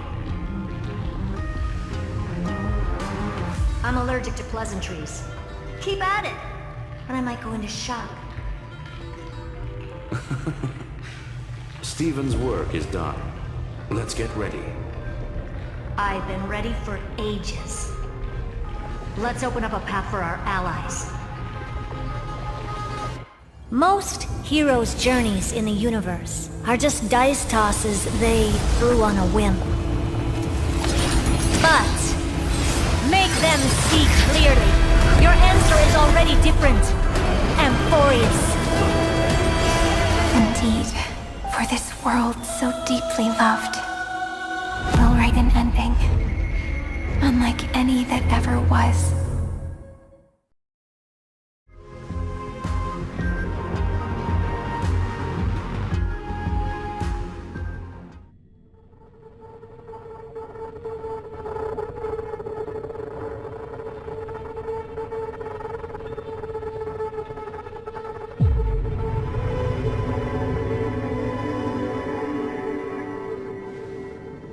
I never thought I'd one day be riding a train that's literally the incarnation of her.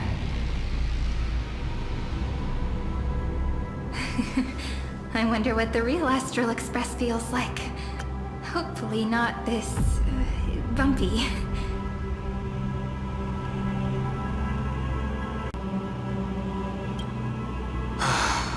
Finally. We're here. Dust and sand in the air. And crumbling ruins all around.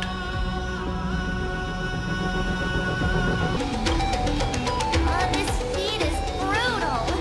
Not even the Trailblazers can take it. You could say this prison was forged from Feynman's fury. But fury never lasts forever. That's why we're here. Right, friend?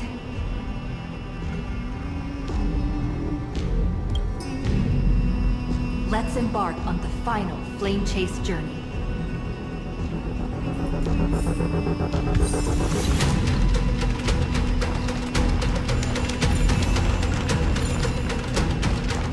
This is what lies at the end of the West Wind.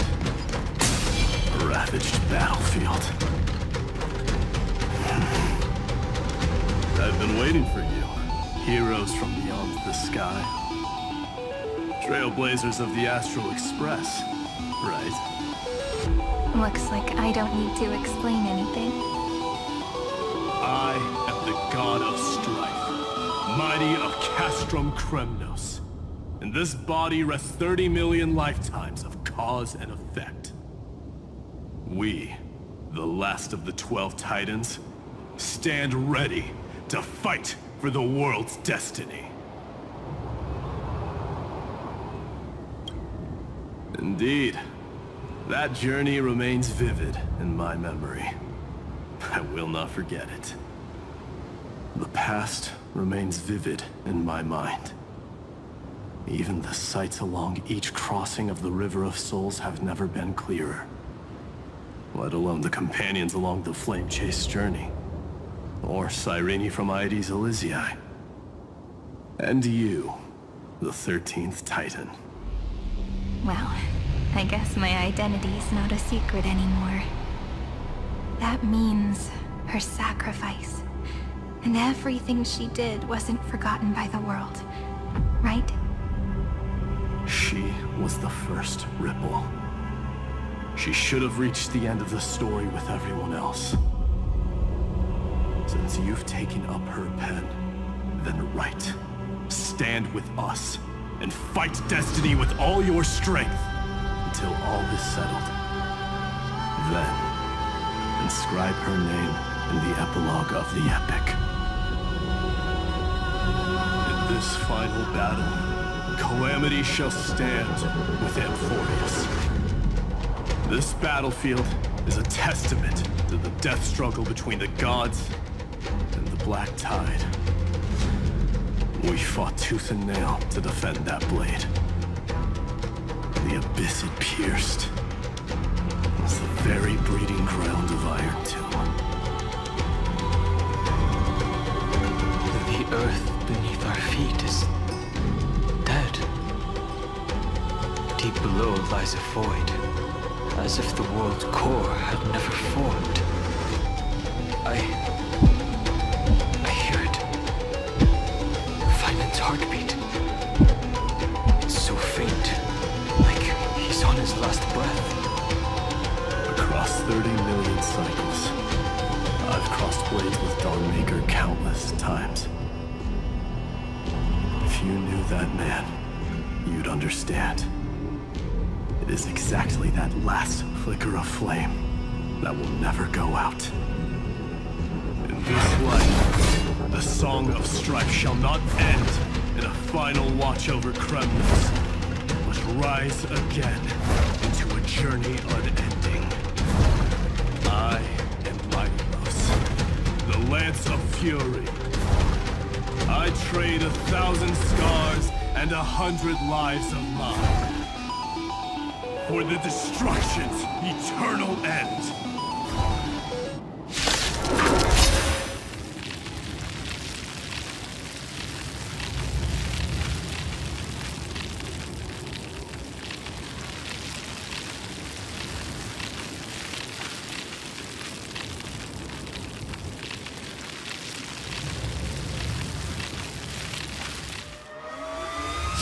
My purpose is to protect.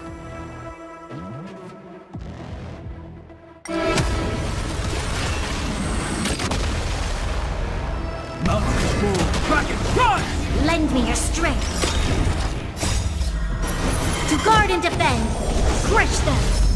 Future could come.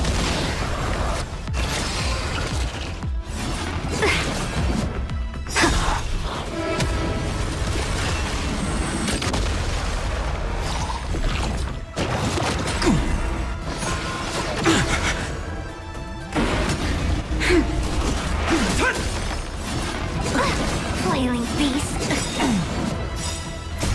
Soaring above the lands. This is permanent. Tomorrow.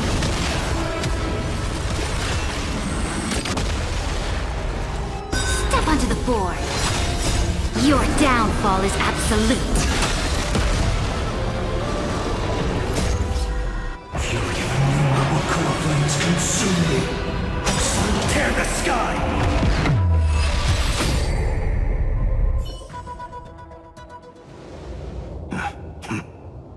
Weakling. Whoa, he's so strong! We didn't even get a chance to jump in.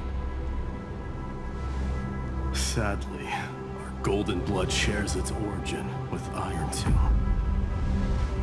I fear that, like these pawns, even if the gods stand side by side, we'll still be divided and destroyed, one by one. You mean... To destroy the destruction itself, we must stand as one.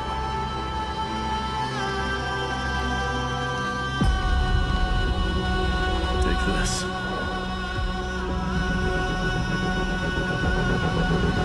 The signet of Kremnos. It has witnessed every birth and death of mine. It is Mighty's unfinished destiny.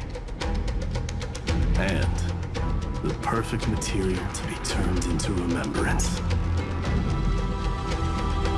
You can do it, right? The weight of 30 million lifetimes of duty is no small burden.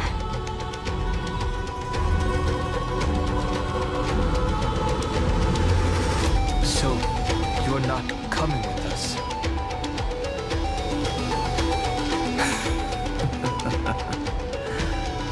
Come now. I am strife. Scattered across all creation, the scar that this world needs. What stands before you is merely one of countless divine bodies. Take the signet. With it, I'll be with you always. Use it to blaze the path ahead and inscribe the cause of deliverance.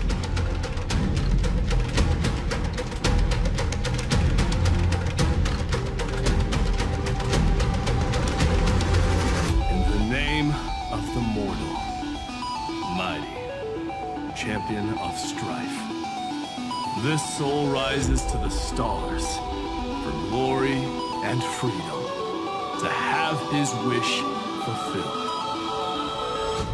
March on, heroes.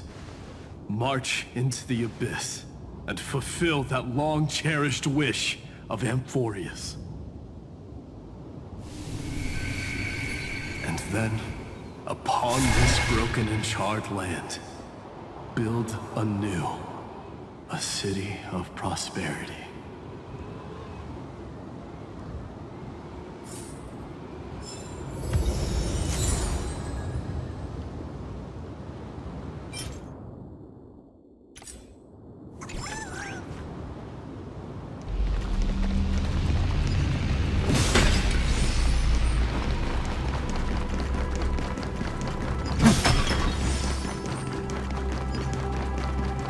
Zephyro.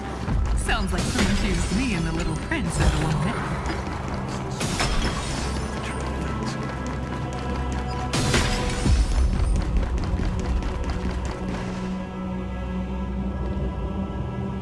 Oh, finally!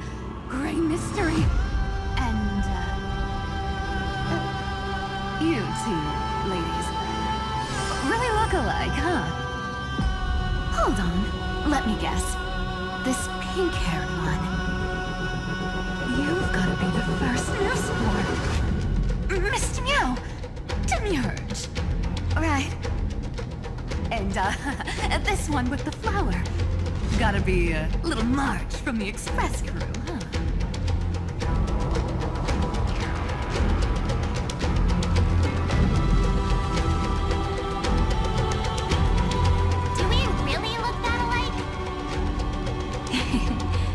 She's saying we're both special in our own way, right? Relax, I'm just kidding. Look at those blooming faces. How are you gonna save the world like that? Let me share some good news with you. This place may look like a ruin at first glance, but anyone can tell it's not that simple.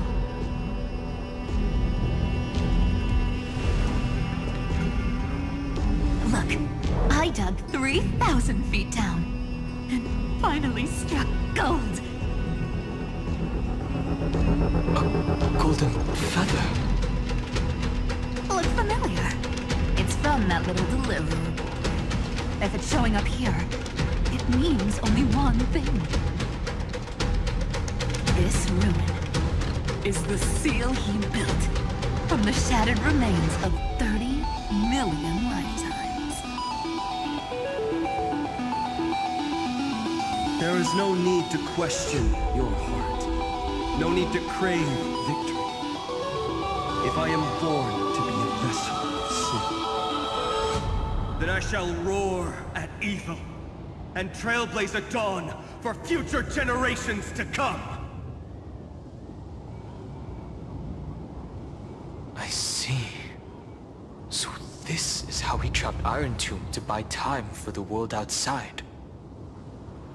Sounds just like him. People say cats have 9 lives, but dying and coming back millions and millions of times. No one walks away from that in one piece.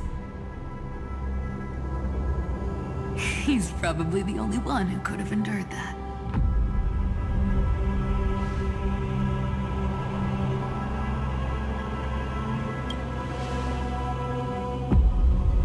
course. I knew ahead of time and gave him a heads up. He was happy. He even laughed in his sleep. After all, the dead can't hear Trickery's lies. Hey, Deliverer Boy. Sorry for before. But the heroes you were always holding out for, they're finally here now.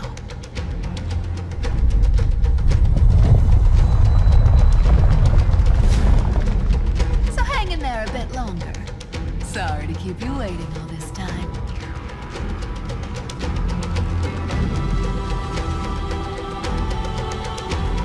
Please, join us, Cypher. Help us fight for a new sunrise tomorrow. This time, its light will stand without lies. Well, would you look at that? I ended up being one of the heroes after all. Alright, then write it like this. Cypher, Trickery's traveler. All she ever wanted was for there to always be water in deserts, and gold in fertile soil. And for even a thief to steal their way into legend.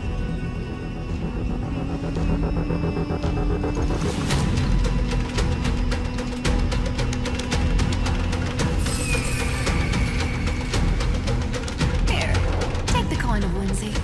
When it's time to make a quick getaway, just toss it high into the sky.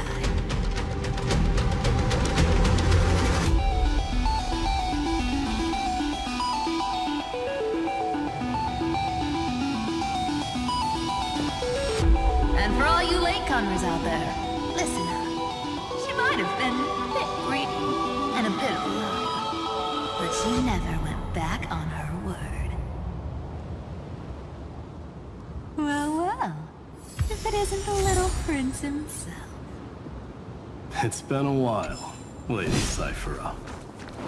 It's not every day we get to walk the same road. We're one player short. When's Princess Homebody showing up?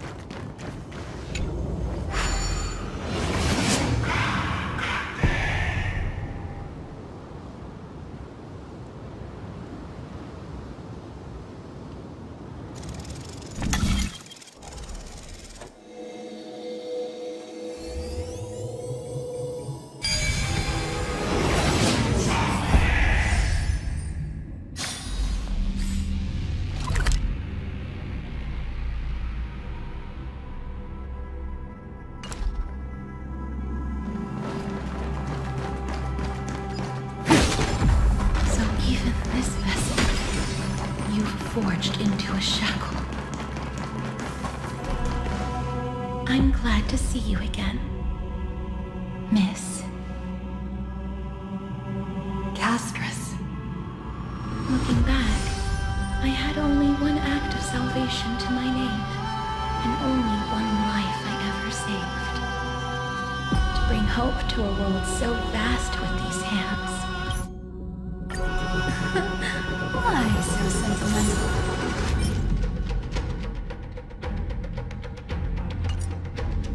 Sorry, the force of habit. That's a big one. So, who's up? Not budging an inch, huh? Really, Grey Mystery? Speaking of which, Miss Cypher, do Delosians all like spherical things? Of course we do. Wait, that's not the point. Isn't the real issue that this thing's in the way? Oh, right. It's my turn to shine now. Watch this. The fresh power of time. Remember Orynyx's prayer? Well, of course I do. Come on, give me some credit. Lift the beddings of memory and stir up ripples of past reverie.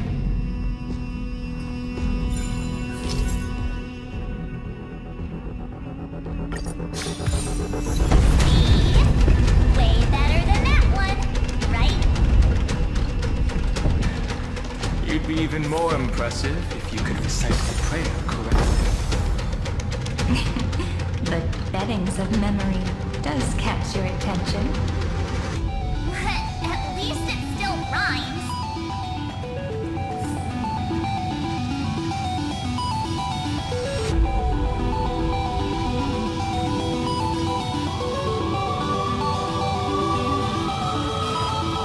I will walk to the end of all your roads. No matter the cost.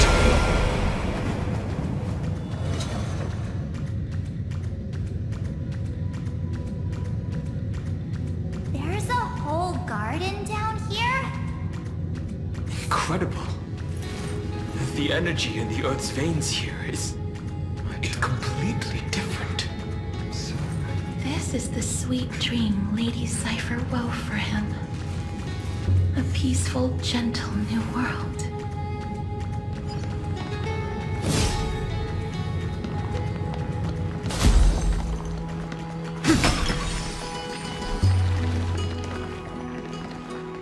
Look! The blade down here's already snapped. This roundabout way of doing things is definitely him. Golden light, tracing the way up. All the pink lights have finally come together.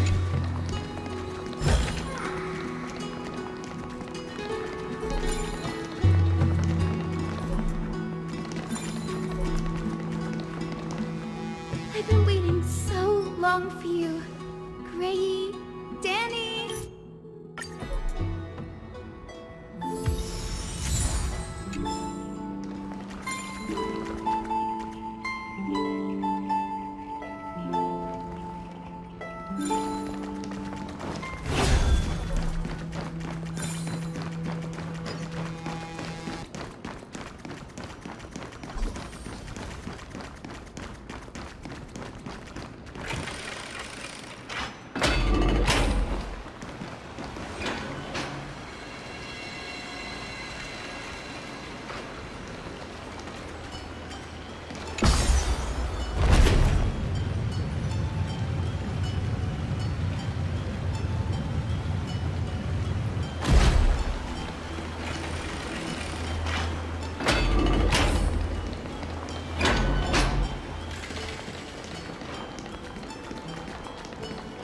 You're here.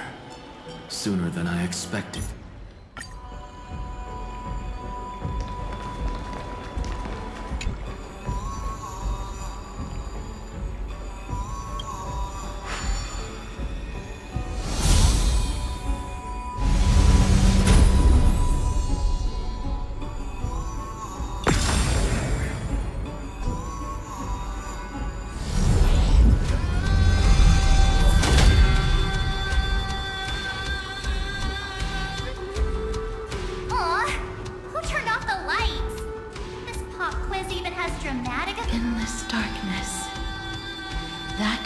Wishes begin.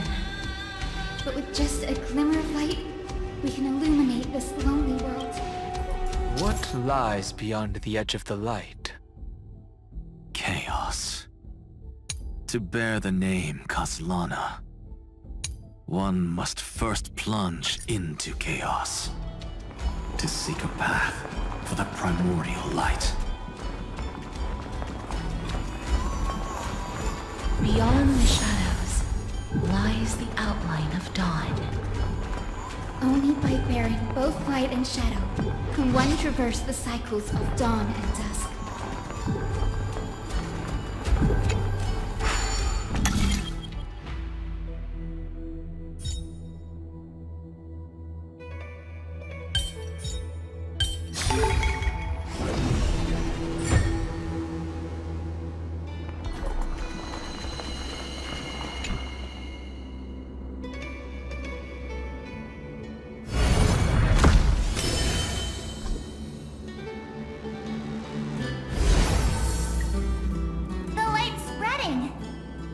These creatures, they're everywhere. Someone, anyone. His very first wish was he'll never forget what set him. That's the ray of hope. Just like Why is this happening?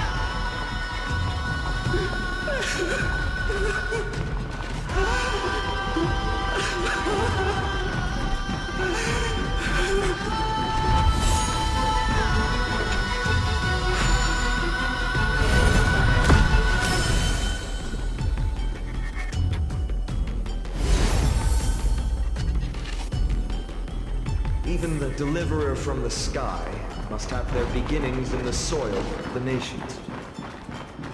Only one who treats the world as their teacher can bear its eventual destiny. He never expected the majestic holy city would be far from the end of what needed to be protected. The farther his gaze reached, the more weight he came to bear. But in the end, he couldn't hold on to any of it.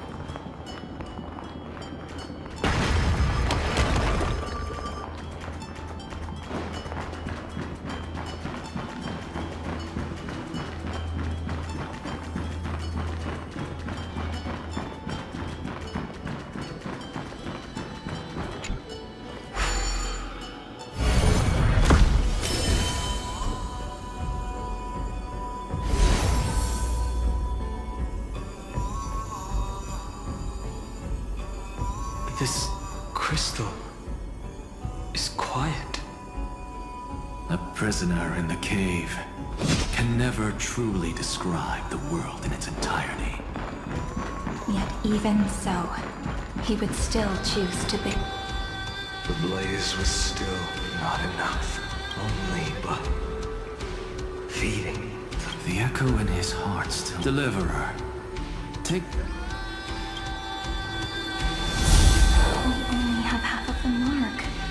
Take this.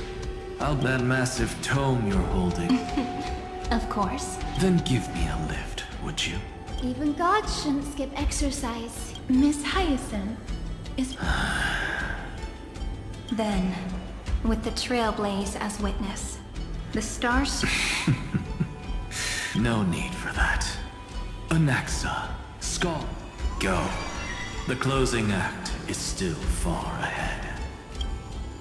What is this? Conference? Welcome! Take a seat anywhere you like. I'm getting a migraine.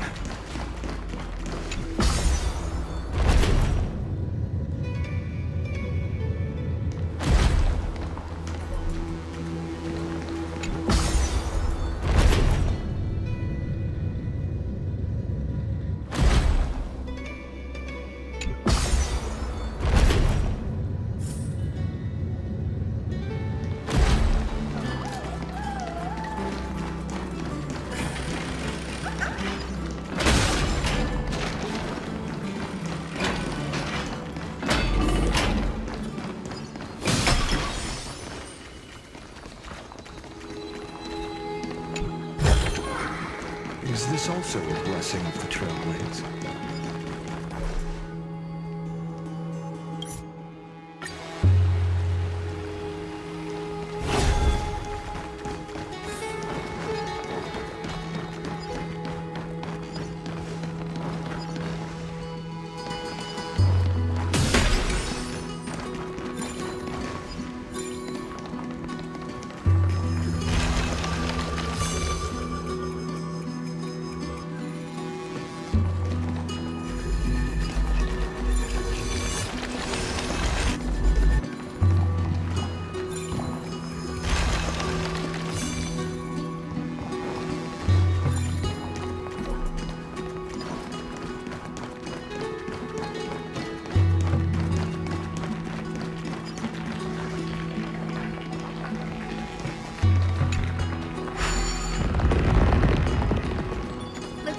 figured it, huh? To think, such a tiny pathogen could spawn a calamity that engulfs the entire universe. Now, don't lose your temper, Snowy. Good kids keep their emotions in check. Whoa, there's another one! There is no black tide here, but it is about...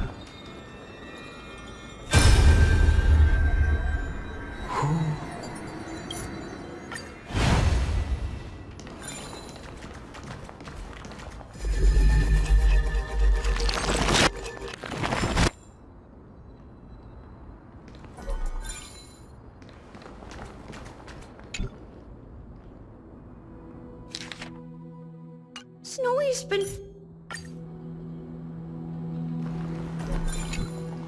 His inner struggle. Only 2 remain on this flame chase journey. Figures. They're always leading from the front line.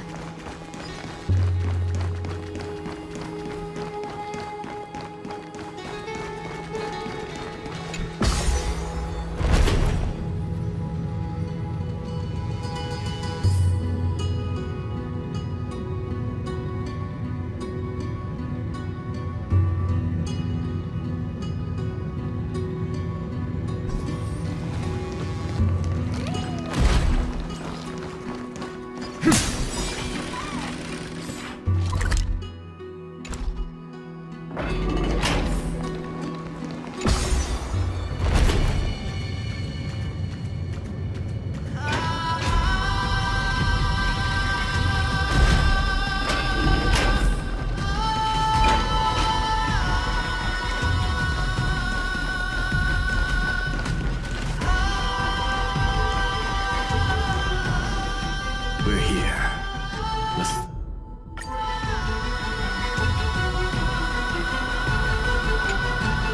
If you're ready, begin the ritual.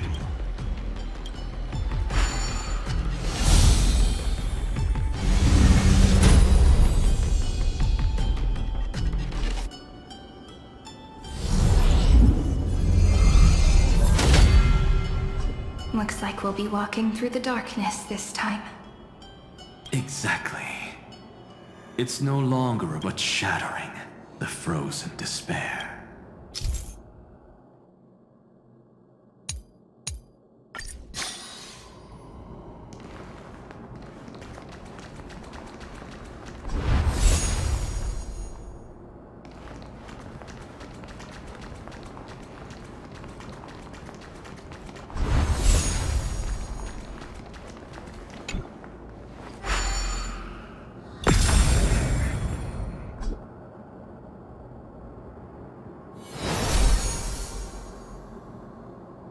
The first ripple has faded.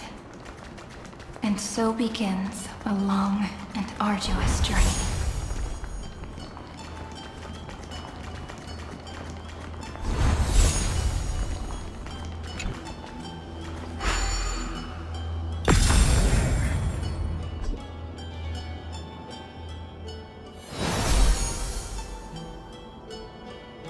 Endless slaughter. All for nothing. That's more than anyone should be made to suffer.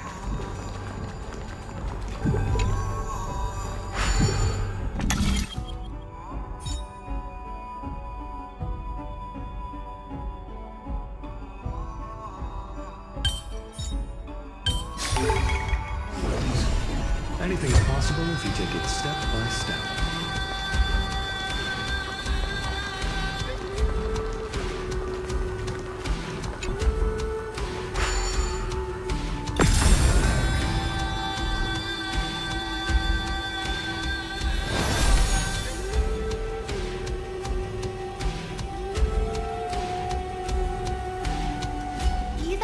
Finally over. All that remained in him was despair. But even so, The other half of world-bearing. As promised. Take it now.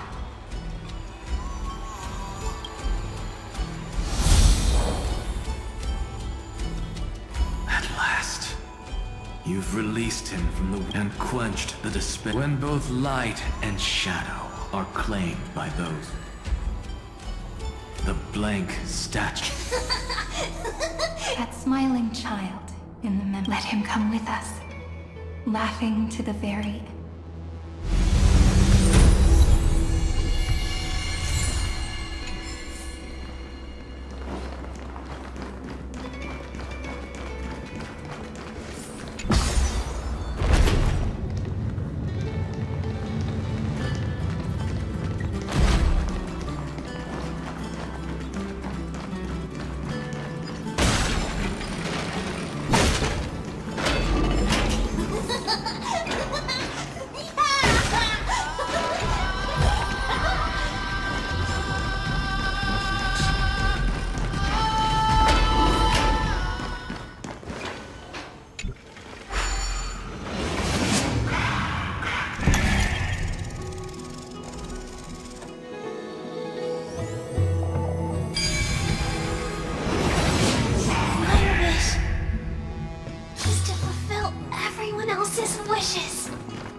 also a blessing of the Trailblazers.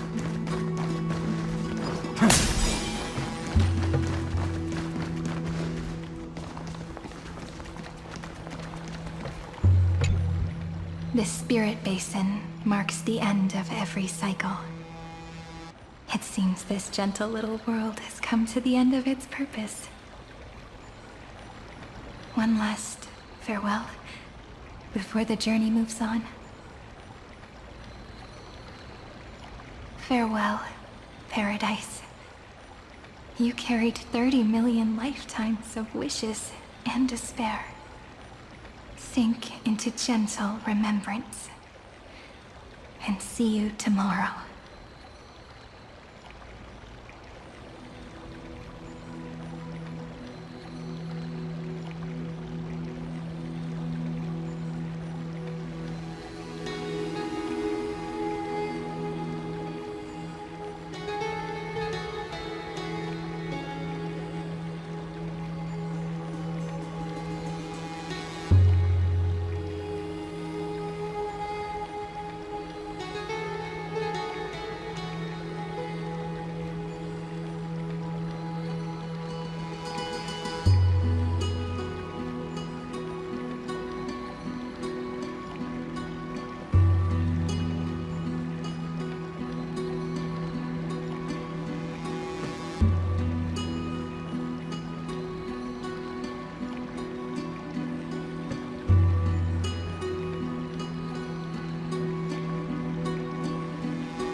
No longer needs a tomorrow promised by prophecies.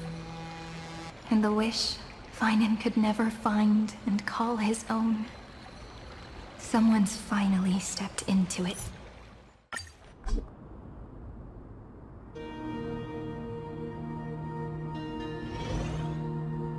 Whoa!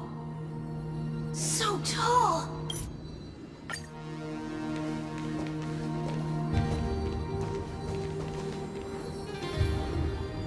You misunderstand. Where did little...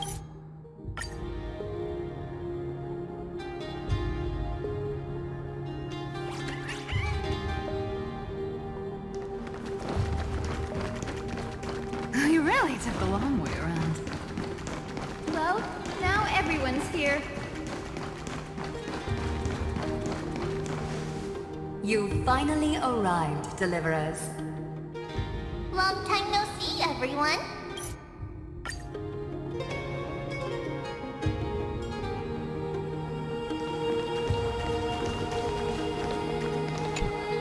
Take a moment to gather yourself. Once you take this step,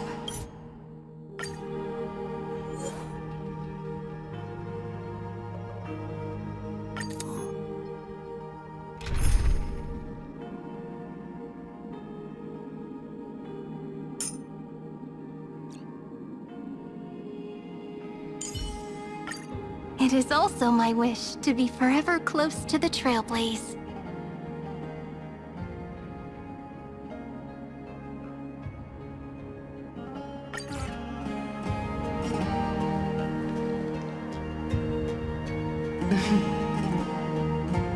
This set.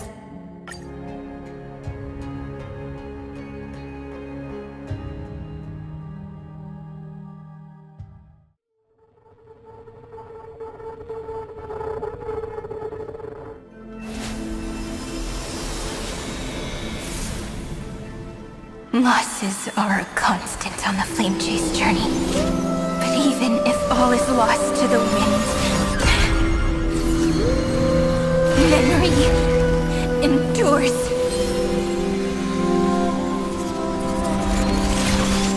Here, all that was once futile finally comes to fruition.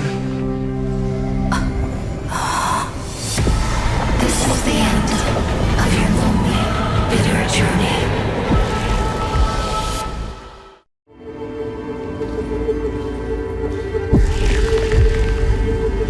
Scepter's mainframe and Irontomb's breeding ground. Finally seeing its true form. Red everywhere, and the atmosphere is super creepy. That would be the erudition's coldness. But it will soon be engulfed by the destruction's heat.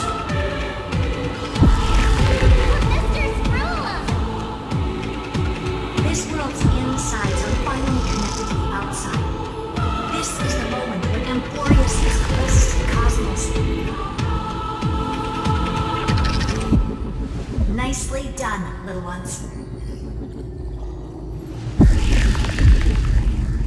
With Stephen Lloyd and his hacker friends here, the Scepter's block protocol will no longer take effect.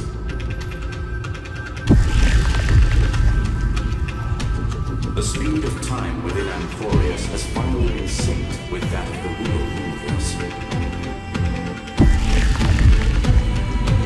In other words, it's time for the decisive battle.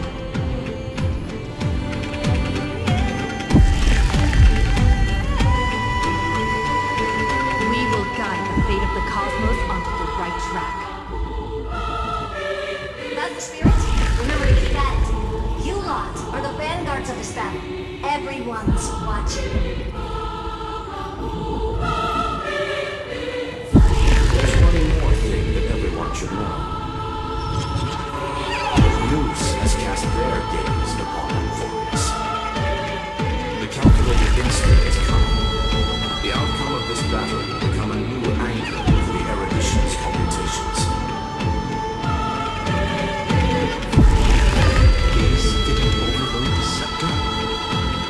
Unfortunately, we have to go with this reasonable assumption.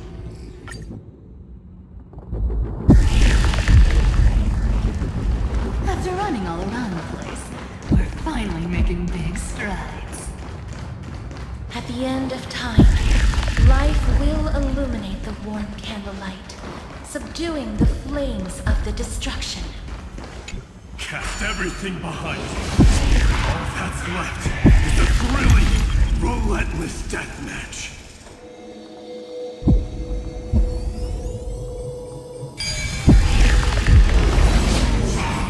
The final problem no longer requires The destruction's placenta is getting restless.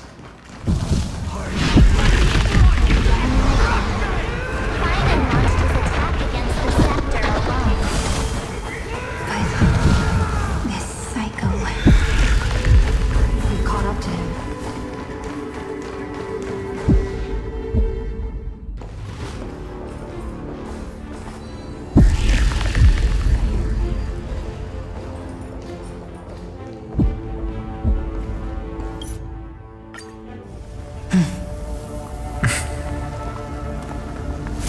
epic draws to a close. 30 million cycles of light fading into darkness. Just for this moment.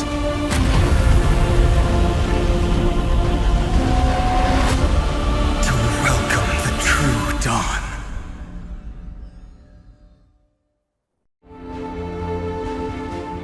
Finally, the end of this journey. All of us reunited beneath a vast, endless sky.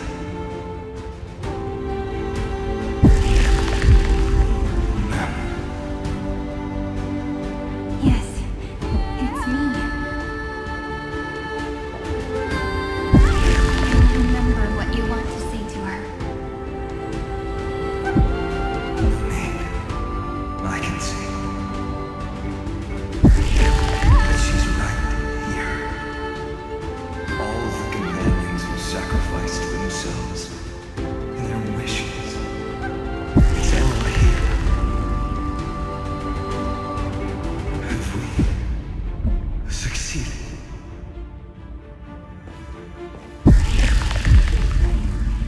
I think we have. Tomorrow, the stars will sing of the story of the Flame Chase journey. And it won't just be you in it. There will be countless numbers of you. Amphoreus will be a glorious and magnificent world of heroes in the universe's memories.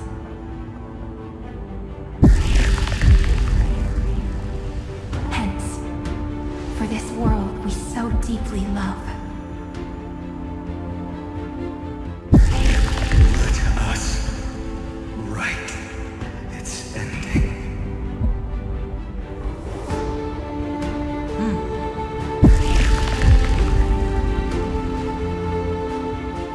Step forward. Trailblazers witness. Let the name shared by all deliverers be summoned to eternity. The nameless hero, Kaslana.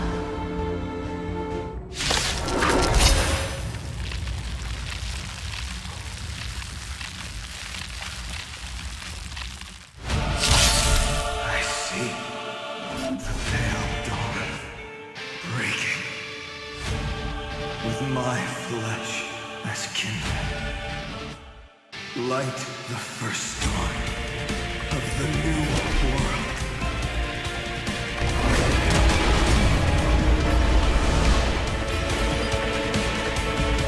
Stars, shine for the heroes. Existence of no consequence. The future may come. My purpose is to protect. It's my turn to shine. Flowers, bloom for tomorrow. No other choice but forward. Tomorrow! If all is black or white, then My strength is in what it was. Stars, shine for the heroes. Do not hesitate, deliverer. Destroy this body.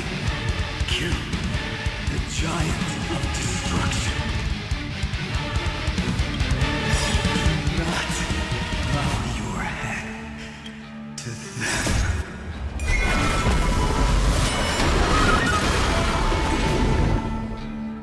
to the defeated, your downfall is absolute. Memories waiting to be woken up by a shooting star. Remember me with love. Your world bearings ignite the dawn.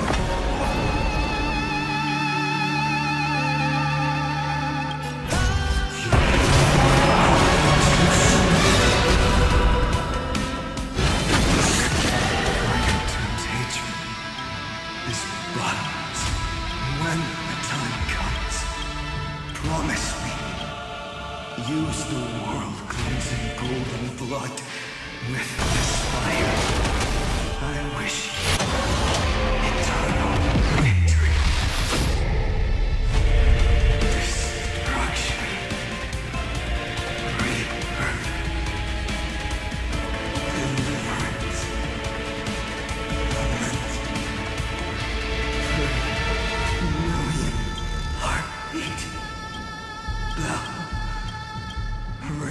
out. Promise me. The dark. Crazy. That's good. Finally. Go with more fire.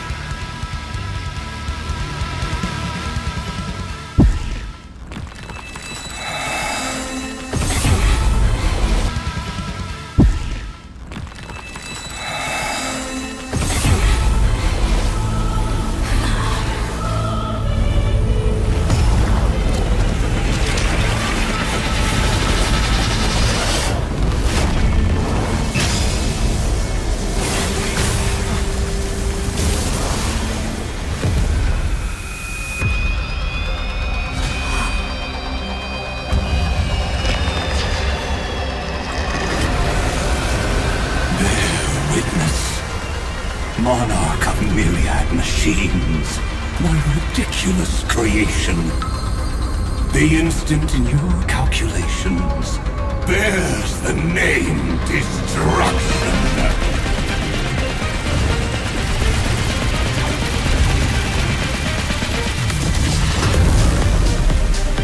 Who said you could speak, Senior? Watch closely.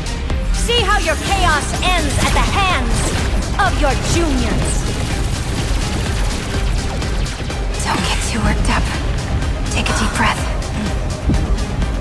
There's not a trace of life in that ominous shell. We're not gonna lose to a hollow husk, right?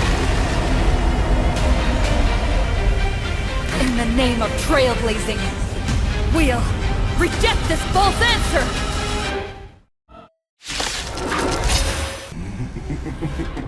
My atonement is come. Irontomb's body has descended. Is it querying for yours?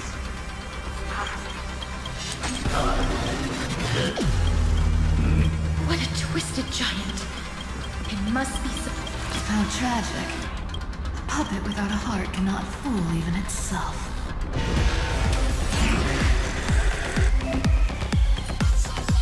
The Cosmic Alliance has finished its deployment. Don't hold back. Give it everything you've got. Dragons, obey this order. Soaring above the land. This is permanent! To the defeated, your downfall is absolute.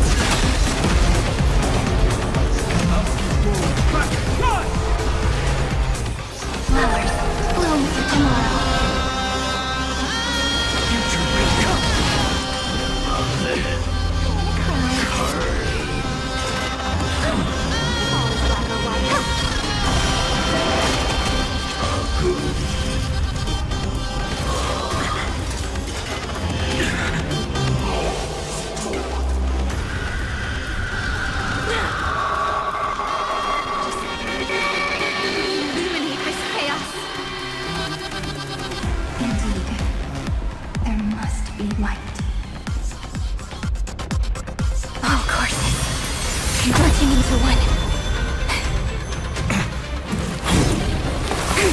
For the grand vision of deliverance. For a tomorrow that's finally within reach! We after 13 heartbeats. Light will create the heavens and earth. The cosmos does not need a third emperor, much less an artificial tyrant. May there be nothing that stands in Amphoreus this way! Stars, shine for the heroes. My strength is important. Victory now rests in my hand.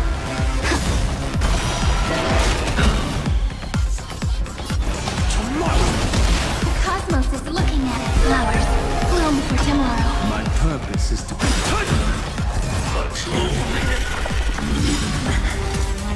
The stars will carry every memory. Infinite voices tomorrow. May world bearings ignite the dawn. Dragons,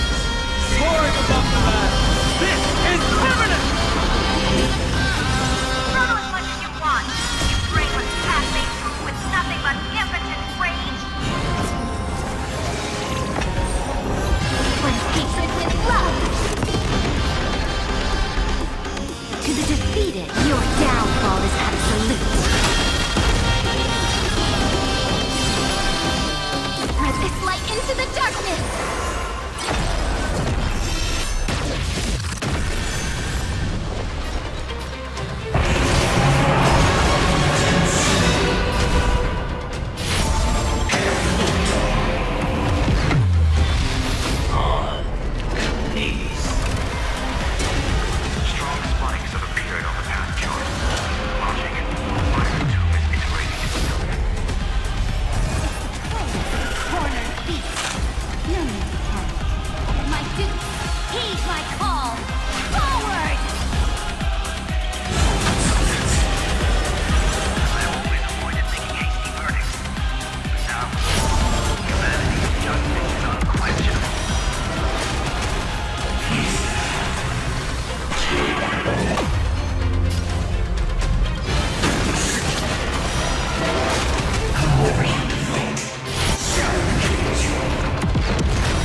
Does this mean we won? But we have a bad feeling about this! The golden thread still trembles. The war is not over. Correction. This is not a war, but a debate. The argument about the Prime Mover is only about to begin.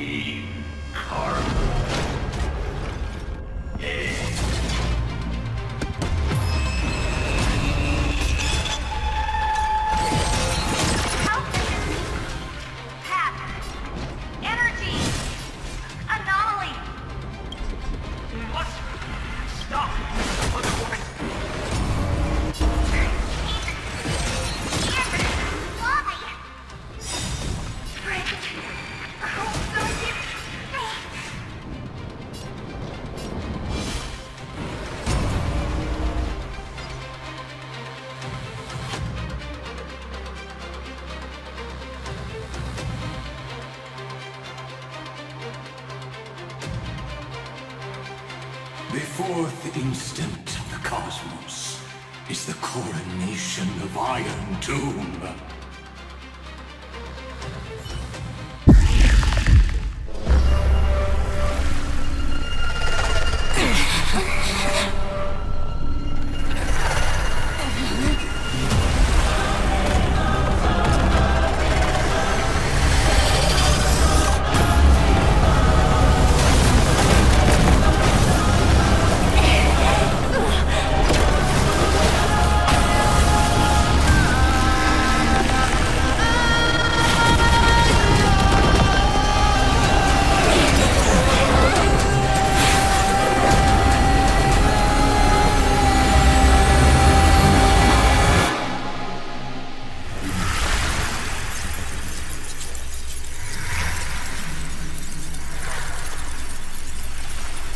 Conclusion is irrefutable.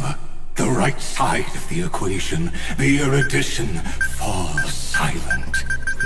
In 13 heartbeats, they will begin recalculating the universe, with destruction as the only solution.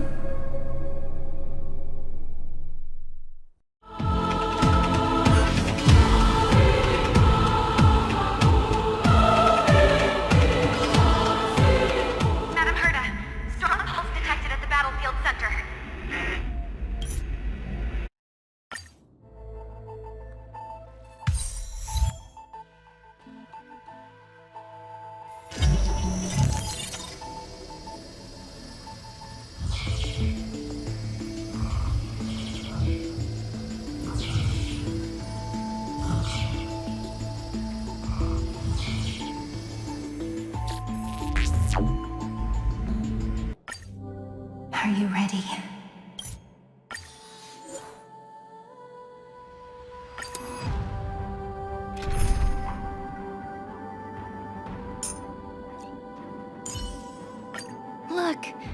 The dawn you've been chasing is finally breaking. Seek the 13 factors of...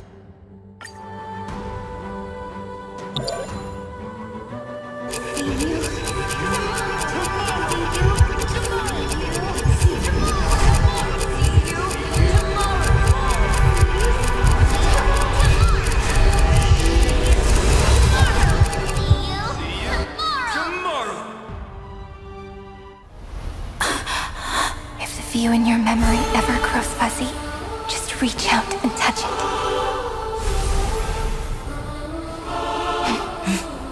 Then, restore its power to nourish the spirit. My friend, on the next page we write together, there's only one thing we need to do. Let's give this long, painful, nearly hopeless tale a truly gentle ending.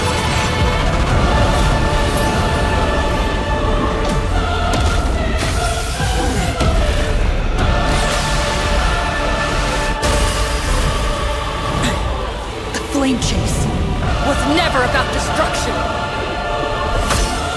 It was about breaking free and trailblazing! And let that bright future be as we've written.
I extend golden threads to weave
the ridges and peaks of permanence.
To end the destruction with destruction. At last, we can sit together and watch the victory fireworks, partner. Why not come a little closer? This warmth is proof that we live.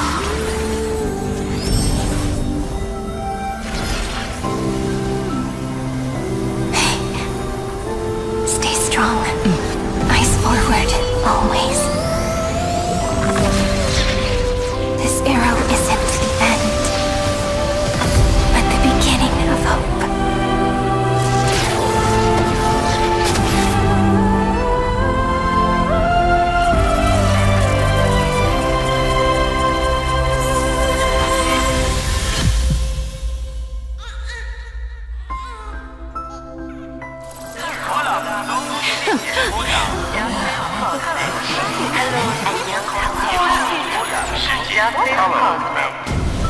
The conclusion is irrefutable. Noos's answer was never destruction. But they kept silent, leaving the solution in the hands of the cosmos. The universe will keep searching and struggling to endure. In the face of the destruction, it may once again stand on the edge of annihilation. But the stars will always rise to ride the waves and embrace existence once more.